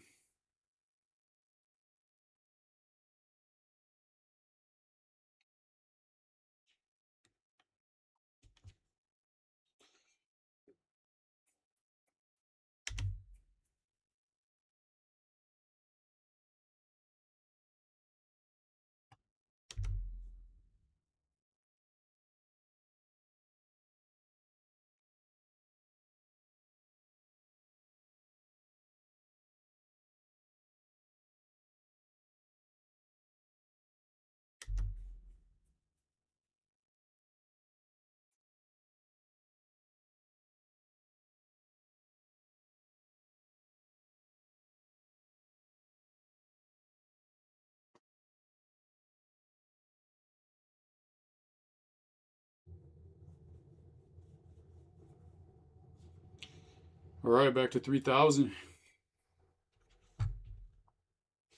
Going back to the browser, changing it to 3000.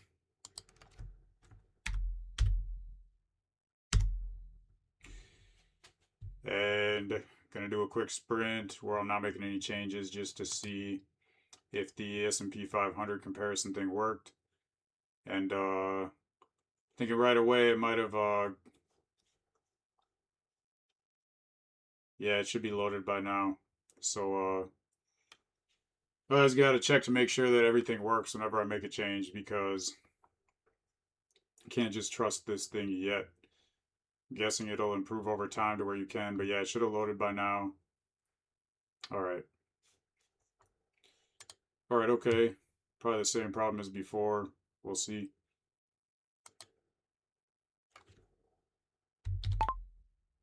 All right, so I just went to the local host and I clicked start sprint on the first screen, and it is stuck loading again just like it was before, where it says preparing your market.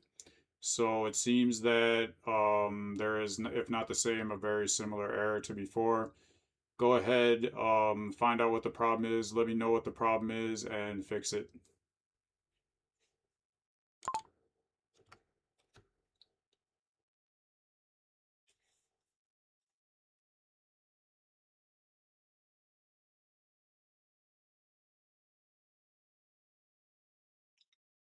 Well, I saw in the background within like 5 seconds it's working again. So I don't know if that was that it loaded because it was done doing what it had to do and it just took longer, or if that's because it's something that Claude did. But Claude just said it found the problem. The Tingo API is working. It's not stuck or errored. The problem is it's fetching 35 tickers sequentially. Looks stuck, but it's just extremely slow. But it didn't do that last time. It like instantly loaded up.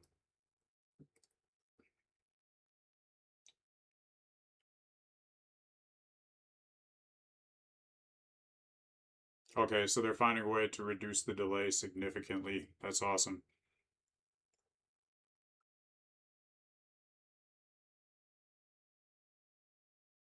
So the problem was the 2 second delay between each Tingo API request.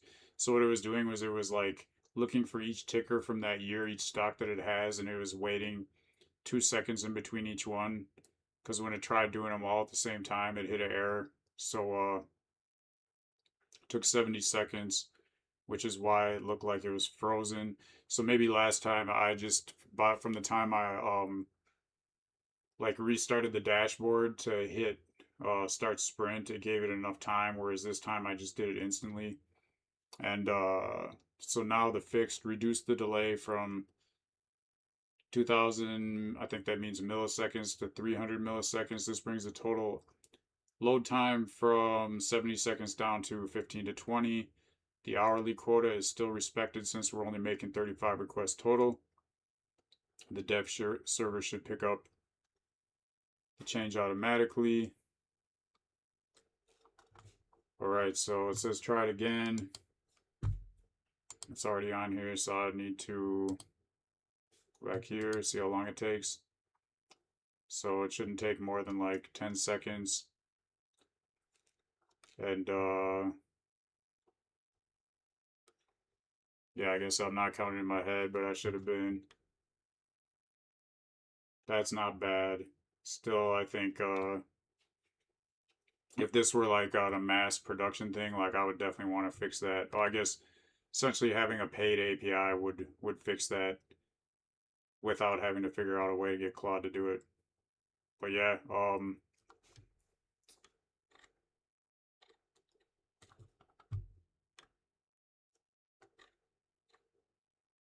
wasn't, yeah, so the reason I was doing this in the first place was to check to see, I'll go back to the browser, checking to see if it worked right with S&P comparison. So I'm going to make this super easy and just buy like 2 stocks. Say, what's ZM? Zoom. So this must be recent, within the past like 5 years. That one looks better from a chart perspective, when to buy. So BA, oh, Boeing, okay. Definitely would not want to invest in that in real life, but it's okay. It's just fake money. So 5,000. And then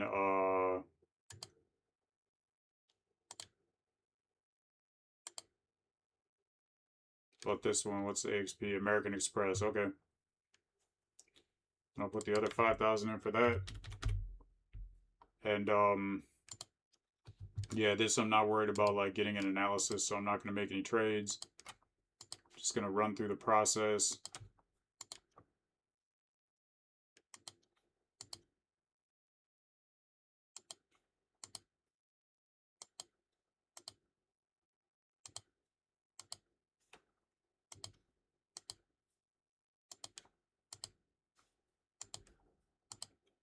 Yeah, I'm up like $150 for the year. Whoa, the last month, you never know. It's like the whole year I was only making like $100 profit, and then just that last month it went up to like 800. See the results. This should show the S&P 500. Right here it's saying the S&P 500 returned 10% on average. But yeah, to a beginner. Okay, so that was 2011. I would have made 30% with just the S&P, and I only made 8% doing that there.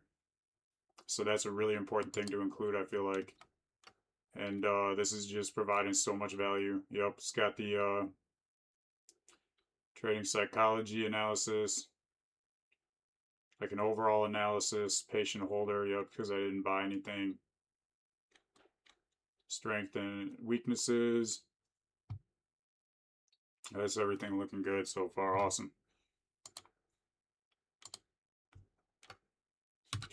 Going back to the code. All right, I would say that everything looks good. Everything looks like it's supposed to look. I'm not seeing any errors that I noticed just doing like a quick look over. I guess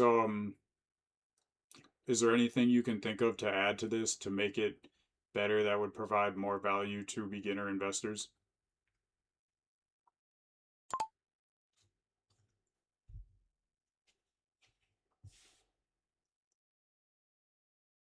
I don't know what schlepping means. That's like the only one. Meandering, like I don't know what that means, but yeah,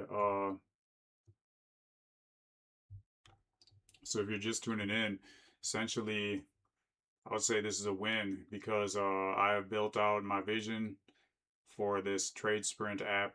It is more like a game than an app, and the other apps I made were more like just like learning, usually technical indicators. This one's more like a game where you can like fast forward through a year really quick of trading, and it doesn't show you the year, so you don't know what year it is. So it makes it harder for a beginner to go and like cheat. But essentially, yeah, it's gonna put you through a random year in the stock market, but it's real data. So you're gonna trade based on like just looking at the charts, just based off of like what the chart shows, and essentially you're getting a year's worth of paper trading that would usually take you a year of fake money making decisions before you get your answers. To you can do that in like 10 minutes or less. Like I just did in like 5 minutes, but I really didn't like put much effort into like making buys and sells and trades and stuff. So essentially, I mean, this does more than like I feel like even the paper traders today do for like analysis wise, but it just like is going to give beginners a insane advantage for how much time it would take them to get that same um learning experience. I mean, a year compared to like 10 minutes. So yeah, that's awesome. So here's a few ideas that would add real educational value for beginners, roughly in order of impact. Historical context on year reveal. After revealing what year it was, show 2 to 3 bullet points of what actually happened that year. Yeah, I think that was one thing that I noticed before that I was thinking out loud. Trade reasoning journal. Let users type a short note when they make each trade. The AI analysis can then evaluate their reasoning, teaching them to think critically about why they trade, not just what they trade. That sounds like a good idea. Portfolio diversification meter, visual gauge on the dashboard, showing how concentrated versus diversified they are across sectors. It's another good idea. Monthly market summary, a short blurb at the start of each month describing market conditions without revealing the year.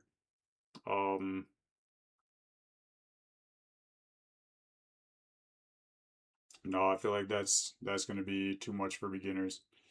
Educational tool tips. Yeah, that's good. And like I would say just use the question mark icons to click on instead of doing the cards like I usually do. I'm going to do all of them except for number 4.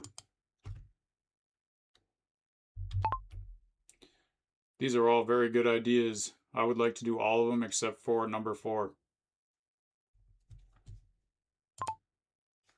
Wow, I'm getting still got to stay humble though. I feel like I'm getting good at this of like doing so much in a like way shorter time frame, but yeah, still got to stay humble because there's still so much I'm probably doing wrong that I don't even know that I don't know. And give thanks to everybody in the comments, especially at the beginning of the stream, that gave me some really helpful advice that I can implement before the next stream. And not only is that making me a better vibe coder, but it's going to make the stream more interesting because I'll be able to actually spend more time on the vibe coding process. Because I know in the past people have said like when I'm doing the planning process that it's kind of boring. That what they're here for is to see more of the vibe coding. Even though I do believe the planning process, especially from like a business perspective, which is the goal of this channel is to like monetize whatever I'm vibe coding and make money off of it to reach the goal. So yeah, that's still a necessary thing, but it's going to be less and less time doing that, and less and less time doing that outside of Claude. So I can do it in Claude, and it's going to be interesting to see today how much data I ran through. I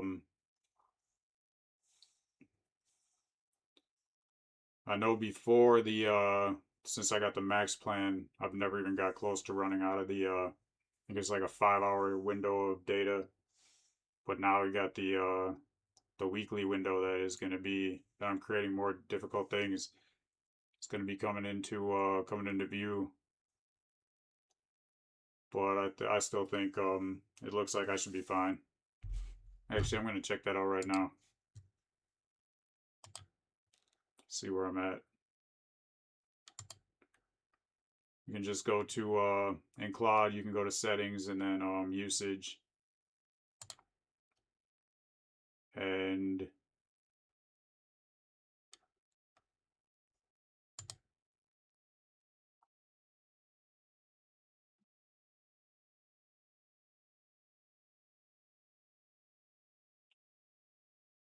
is not showing the whole thing for some reason, maybe because Claude's running right now, I bet.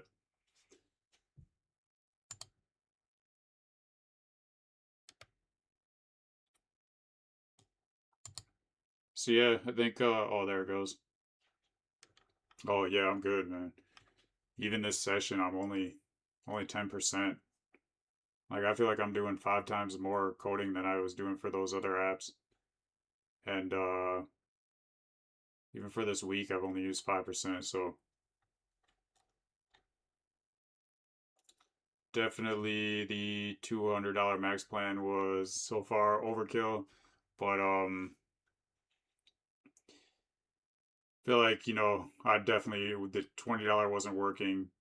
Looking back, I probably should have just got the $100 plan. But I'm I mean, I feel like that $100 was worth the peace of mind of knowing that I'm not going to run out of current session data anymore in the middle of a stream. So, yeah, even with half the data for the $100 plan, I should be fine. So, if you're wondering about which plan to get, I would say start with the $20. And, if since you're not doing a stream, like if you hit the 5 hour limit, you can just like wait for that to refresh. And, yeah, um, really the switch from $20 to $200 is like massive.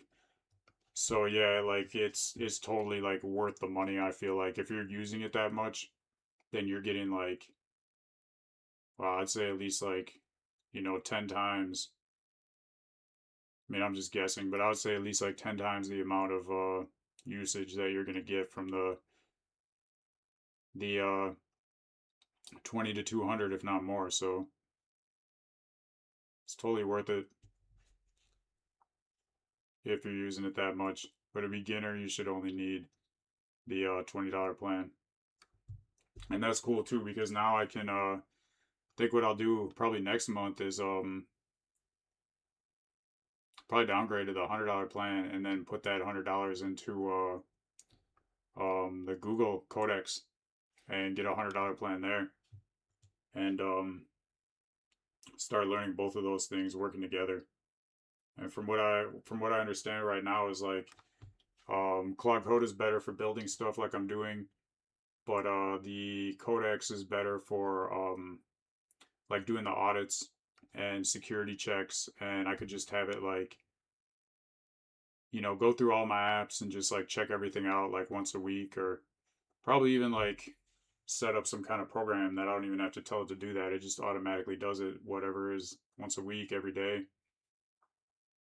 But yeah, I'm seeing that, hey, there's so many things that I don't know that are gonna come up with like once more people actually start using this stuff. Once I start having bigger builds, stuff like that, I'll just have to learn as I go. So yeah, hopefully you guys know. I've got all the apps that I built for free. The links are in the YouTube description, and you can check them out and try them out.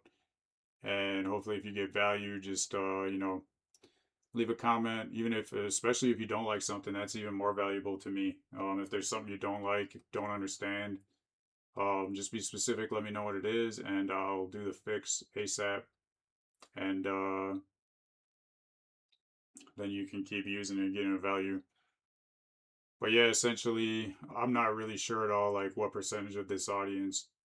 I'm guessing most people are here for the vibe coding, but it's abundance. Like my channel's always been about like abundance and understanding like markets and like marketing and business and stuff like that. And that's how I really got into investing in stocks at first, because I really just like be an entrepreneur and understanding business, and I feel like I have a good radar on like what businesses will fail.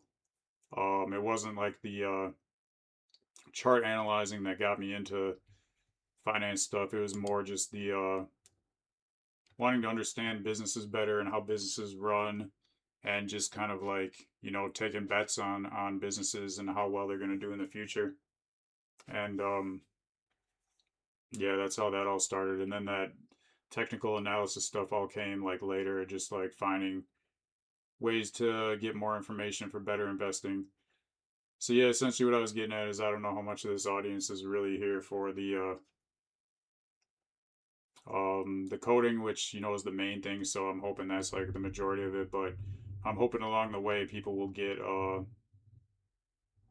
at least some kind of like education on investing, because I think there's a lot of value to be made there, and I think anybody can do it.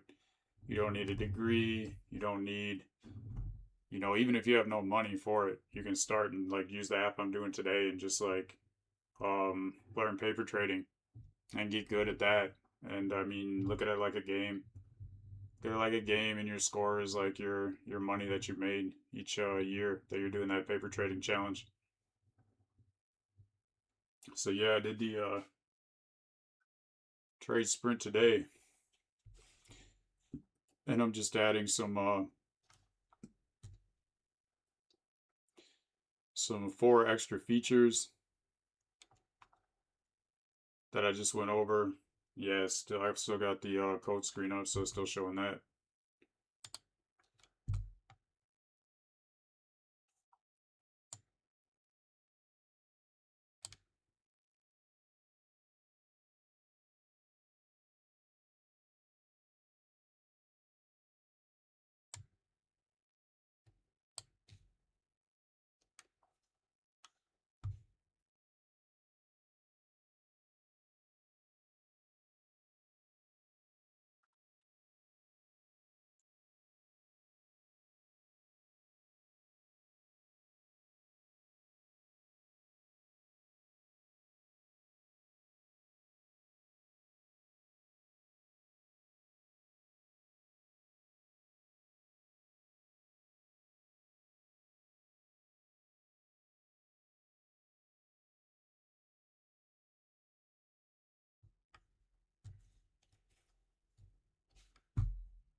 Yeah, looking at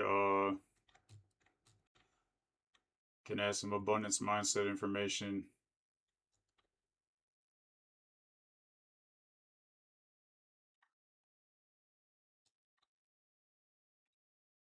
Subconscious mind is the seat of all power. Brain power is the main power.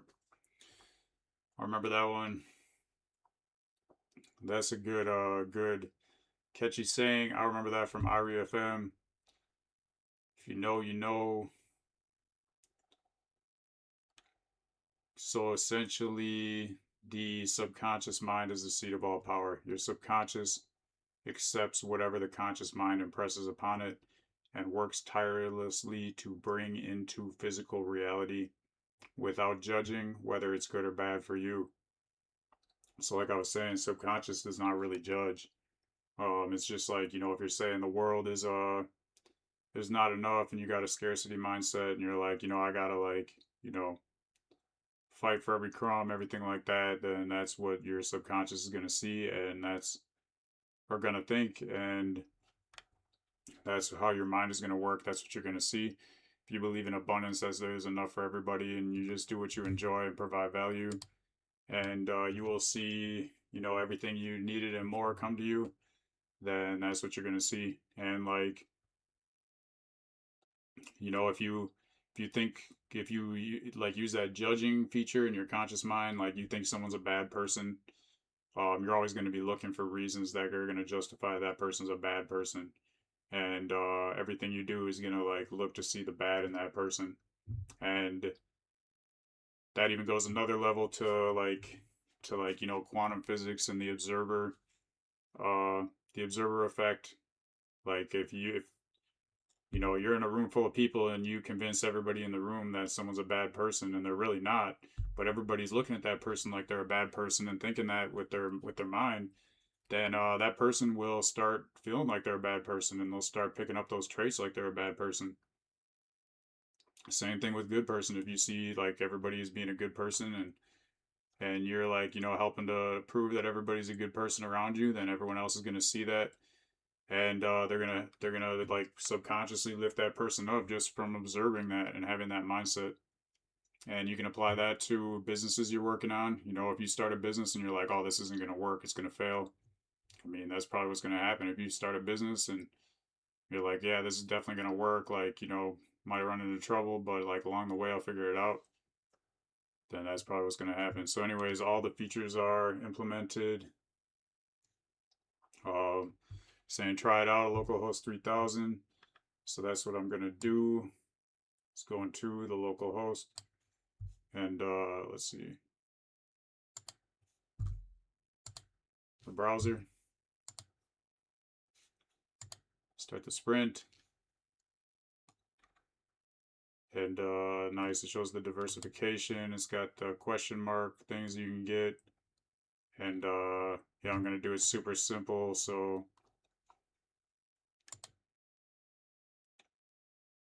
see above Microsoft,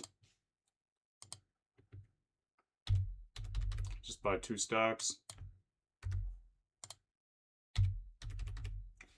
So this gives you $10,000 of fake money. So I'm gonna put $5,000 on Microsoft. I think this HG is Home Depot. Yep, I'm gonna put 5,000 on Home Depot. And for me, I'm kind of like in my head, like looking at these prices, like trying to guess what year it was. This one's more recent than other ones because like Amazon's like 2000 something. So, but Meta's still 370. So anyways, that's really irrelevant. Anyways, okay, buy Home Depot. All right, so now I got the full 10,000. Diversification is 20 out of 10. That makes sense because oh, I only put 500 in. That makes sense. Okay. So $100 amount max. Okay, so now it's split between saying it's well diversified, but still like 60 out of 100. That's good. And like, even though it's well diversified, it's only 2 stocks. So kind of putting all the eggs in one basket. But for this, I'm just trying to make sure that all the features work.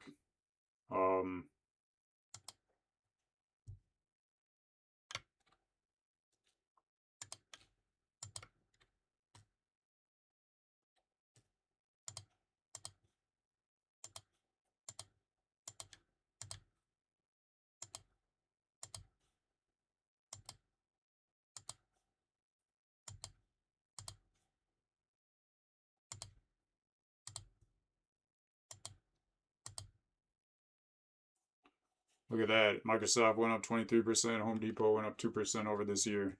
Oh,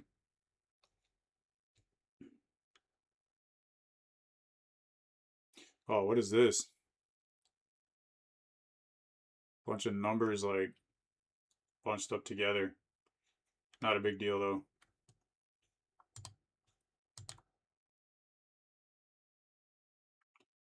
All right, see the results.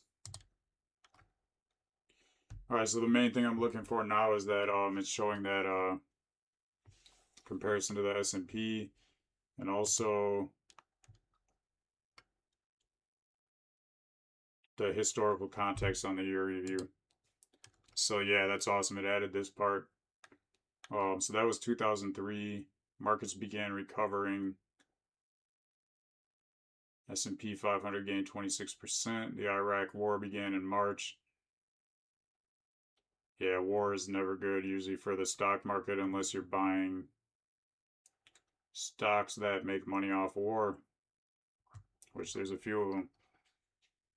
But yeah, money over war. Always, I'm trying to say, life over money, money over war. Low interest rates fueled a housing boom.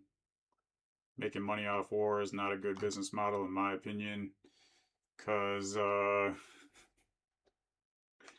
believe in karma. So anyways, with this one, with buying the S&P 500, I actually beat it by a little bit. So that's cool. That's good to know. Everything's looking good.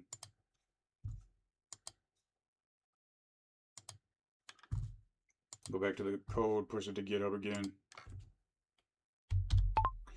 All right, everything's looking good. I'm ready for another push to GitHub.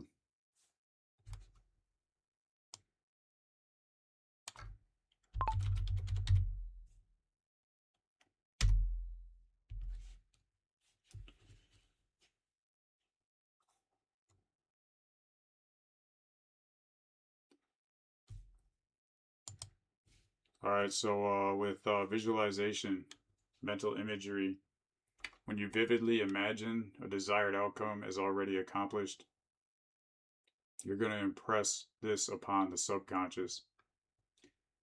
So it's like making a mental movie of replaying the desired scene repeatedly until it feels real. And there's a lot of different ways to do this. I know, like,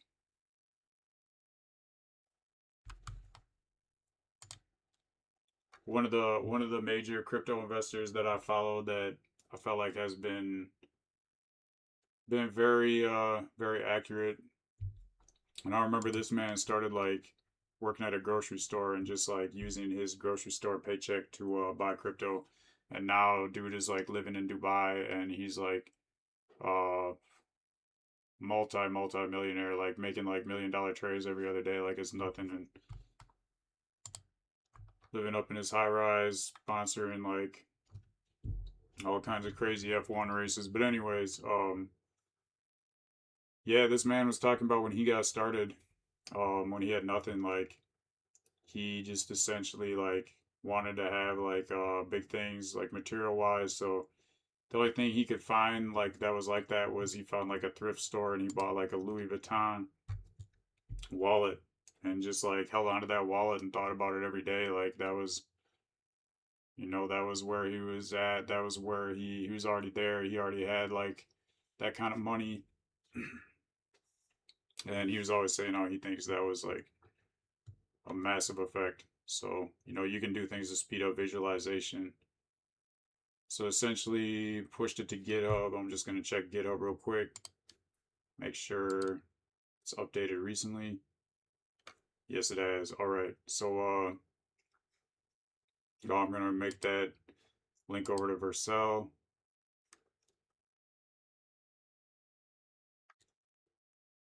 And just got to add a new project. Import the trade sprint. Got to go to the browser so I can put in the environment variables, which is where you put in the API keys.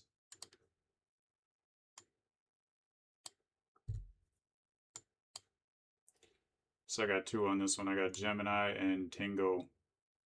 Tiingo.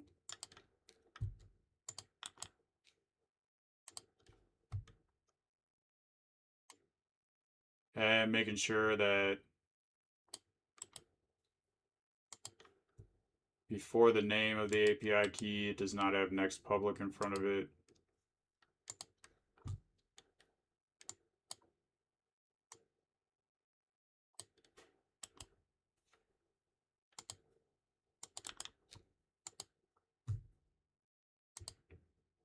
Also, a new thing I noticed that was added to this env local folder or file. Essentially,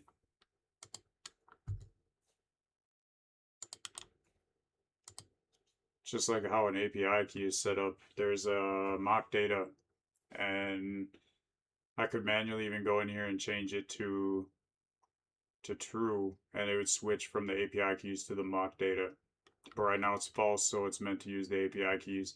And I believe this app was wired so that if something breaks with any API key, it automatically goes to mock data. So I can deploy. Essentially, got to cover up the API screen. I can go back to code.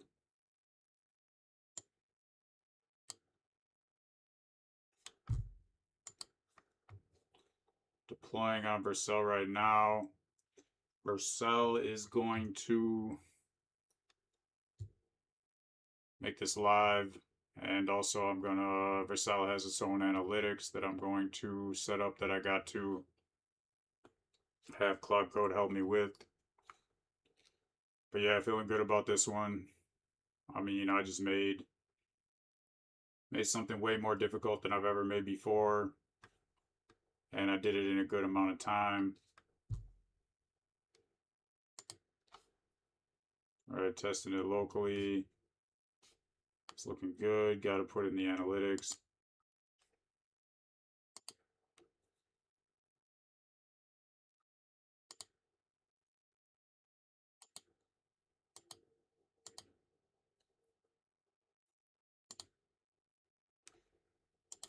So I just go to the name of this one, Trade Sprint, and then there's a menu on the side that says Analytics.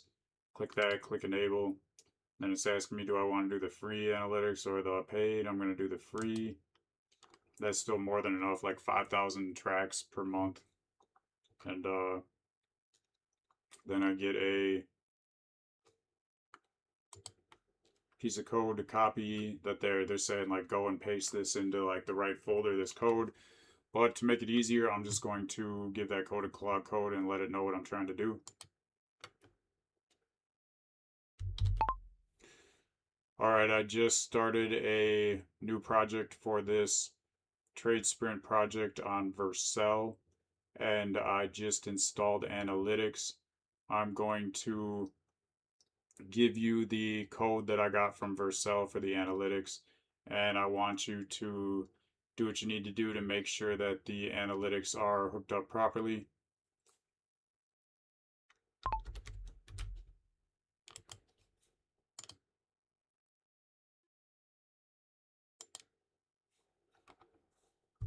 Yeah.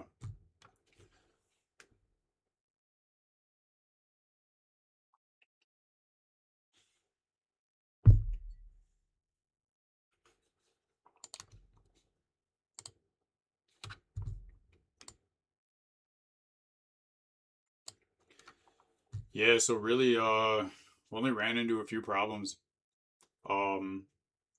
First one was basically with the API. Like I let it recommend an API without really looking into what would be the best API. It didn't like it. I found out that Gemini or Claude Code can do way better API research than like Gemini or Claude or GPT's LLMs.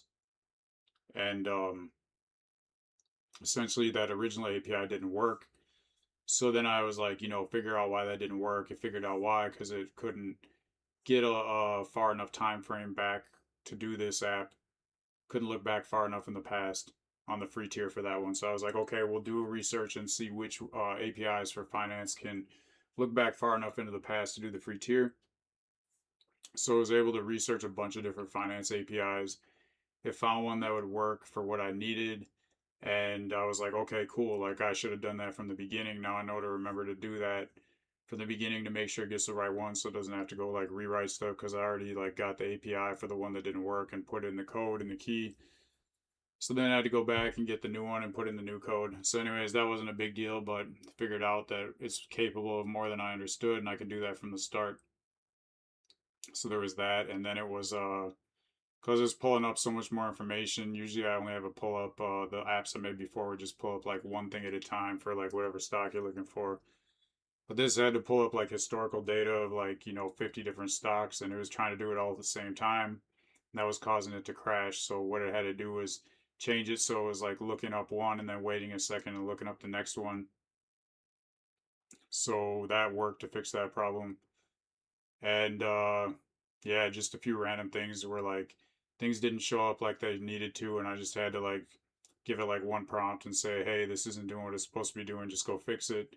And it was no problem. So I'm getting really good at understanding like, usually what's probably the issue that's causing it. Um, Getting good at reading it along as it goes to understand what it's doing, so that like when it does encounter a problem and it automatically fixes it, I understand. And just this whole process, I'm getting a lot better at getting way much more done in way less time. cutting out the middleman of the Gemini LLM that I was using so much, not having to go step by step anymore, doing like 10 steps at a time. Yeah, just so much, getting so much good help from people in the comments, and also comments that make me laugh too. So yeah, that's everything. I mean, I feel like I made so much progress today. Just like, I feel like, yeah, I took that one day off. I think that was Saturday. I took a day off and just kind of reassessed where I was at, and that was major because, if I just kept pushing on through without really taking some time off to focus on, like, how I could make things better and faster, I don't think I'd be at this point right now, and getting good advice from all the people in the comments. So yeah, I appreciate everyone here and everyone that's helping out, everyone that's learning the same way. So think that's it for day. That's it for today. It was a good flow. Got a lot of good information. Made a lot of progress. I'm gonna show you the browser one more time for what I made for today, and it's essentially a paper trading, like play money trader for beginner investors. Only this one is essentially like picks a random year in the past, so you can just fly through a year in like 10 minutes. I'd say minimum. I was only buying 2 stocks and just clicking next month, and it took like 5 minutes to get through a whole year. So then it's going to give you an analysis of, like, how your trading was that year, how it was compared to the S&P 500 if you had just done nothing, and you're going to get like a year's worth of experience in, like, 10 minutes. The more, I mean, if you actually like did it each month and, like, put a lot more like work into reading the charts and picking different stocks and diversifying more, maybe it'd take you like 20 minutes to a half an hour to get through like a year. But still, I mean, compare that to actually like spending a year paper trading and waiting for a whole year to get answers and results, and do that like 10 times over the course of a week, and that's like 10 years of paper trading knowledge that you can get in like a week. So yeah, I'm seeing a ton of value here, potential value. I'm going to list the description in the description tomorrow for YouTube. I will put the link for this new app that's more like a game than an app, I think, in the description. And yeah, everything's going good. Hopefully it's the same with you. Always give thanks and respect in everything you do, and let the lessons flow through. No need to judge whether it's good or bad. As long as you learn something, then there's no reason to be sad or mad. So yeah, just give thanks for life and health and strength. I say